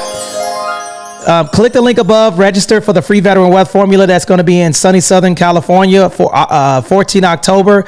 We're going to be going over how to buy or build a business, build your business around veterans like we did, how we were able to do $1 billion in real estate sales without cold calling, door knocking. Okay.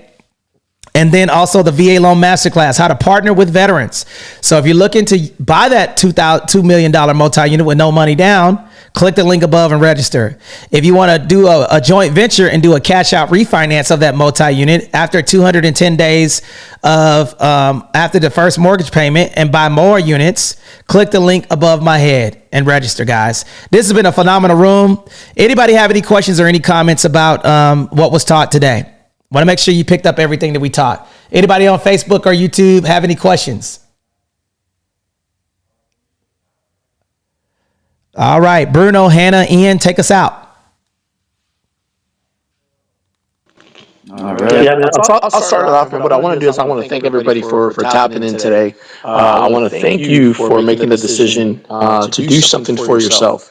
Anyway, and it all starts with you logging in and saying, I'm open-minded. I'm willing to listen to something that either I know and I want confirmation for, or something that I'm not exactly sure about that I need to get more data and information so that I can make a decision to start making progress. So thank you for tapping into us and to listening to some of the stuff that's here.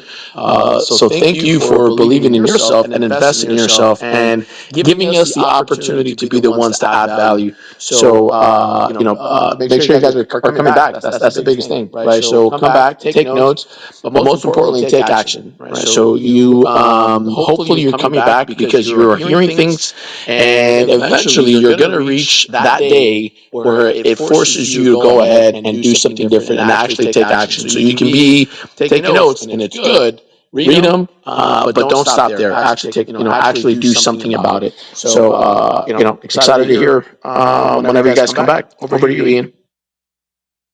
Well, everybody, thank you so much for coming in here. Congratulations to you all. I really want to appreciate and acknowledge everybody that came in here and devoted some time to improving yourself. That's a really big thing that not enough people are doing. It takes time to improve. It takes dedication to polish yourself. So remember, you're always a student, and anything that you're doing to improve yourself and for those around you and in your community, then you deserve credit for it. And congratulations. So we want to thank you all for coming in here and supporting us, supporting yourselves, and being amazing people and contributing, so that way we can all grow together. Make sure you're following us as much on as many platforms as you can, because a lot of this information is going away. A lot of this information that is here for free is not going to be there for long, right? So make sure that you're doing everything you can to follow the information and getting a hold of us as much as possible, so that way we can give you everything that we can. Okay, so make sure you follow the mods, follow the crew, follow the events. Make sure you sign up for 10xvets.org, so that way you get plugged into the email chain, and then from there we can ride out together into the sunset, and then sip cocktails with our new real estate. So have a great one, y'all. Over to anybody else who wants to take us out before we close it down. What a spectacular clubhouse today. Thank you, Tony, Bruno, Derek, Ice, Ian, and everyone who jumped onto the stage, because this room does not happen without your participation. Learning the 9 steps to underwriting a commercial deal. Where else are you going to learn these important facts that allow you to continue to build wealth through real estate, to have the knowledge and the tools? Join us on Tuesday, Thursday. There's so much happening in this space. We will see you next time. Back to you, Tony. Magnificent, guys. Well, hey, guys, I want you guys to win. We really appreciate you guys showing up. Okay. And this was a great room. Make sure you register for the Veteran Wealth Formula. There's a VIP ticket. It's only a $97 investment, guys. Click that link. Get the VIP ticket because we're going to have something special out there for you guys. So go out and kill it. And we'll see you guys on Tuesday, 9 a.m. Pacific Standard Time. Now you guys have the information. Okay. You guys have the information to underwrite commercial real estate. Let's freaking go. All right, man. We're gonna take everybody out, man. And I want to give a special shout out to 2 special people that are here right now. Okay, come in the screen. Come in the screen, man. Where's the look? You guys don't know, but I got a crew behind me. Matter of fact, here's what I want to do, guys. Can y'all do me a favor? I'm going to go on to, can y'all change the YouTube before y'all leave? I need a favor, guys. Okay. I'm going to change the link to the SITREP YouTube channel. Okay. Can y'all change the link back to the SITREP right now? Do me a favor. Ian, can y'all change it back to the SITREP, please? Okay. I'm going to change that link out. I got it. Okay. What I want you guys to do right now, real time, I want you guys to see behind the scenes, man. Here's what I want you guys to do on the YouTube channel, okay? This is AA, man. And I knew they were going to be cool, man, because it's AAA now, all right? Alexis, Anthony, and Anthony. Okay, I'm Anthony. This is Alexis over here to my right, and this is Anthony. These guys are amazing. They're here in the building. They're making sure that I have everything that I need so I can rock out, guys. And I just want to say thank you to them. They never get any recognition. They always get, I want to make sure that you guys know that it's not just me, it's we. Okay. I'm not getting here. I didn't get here by myself. So what I would like for you guys to do is say thank you, AAA, on the SITREP YouTube. Click that link above my head and put thank you, SITREP, thank you, AAA. Okay. Anthony, and Alexis. That's all of us, right? You don't have to actually AA. Okay. AA, not AAA. I want you to thank them because without them, this would not be possible. So can I get 44 of you here right now? The only thing I'm going to ask you guys to do is to click the link above my head, the SITREP YouTube channel. And I would like for you to say thank you, AA, in the chat for me right now on this live, because I want you guys to know that I'm not doing it by myself. So, we over me, man. And I appreciate all of you guys. Thank you, Ellis, for showing up. You've been an amazing contributor to the space.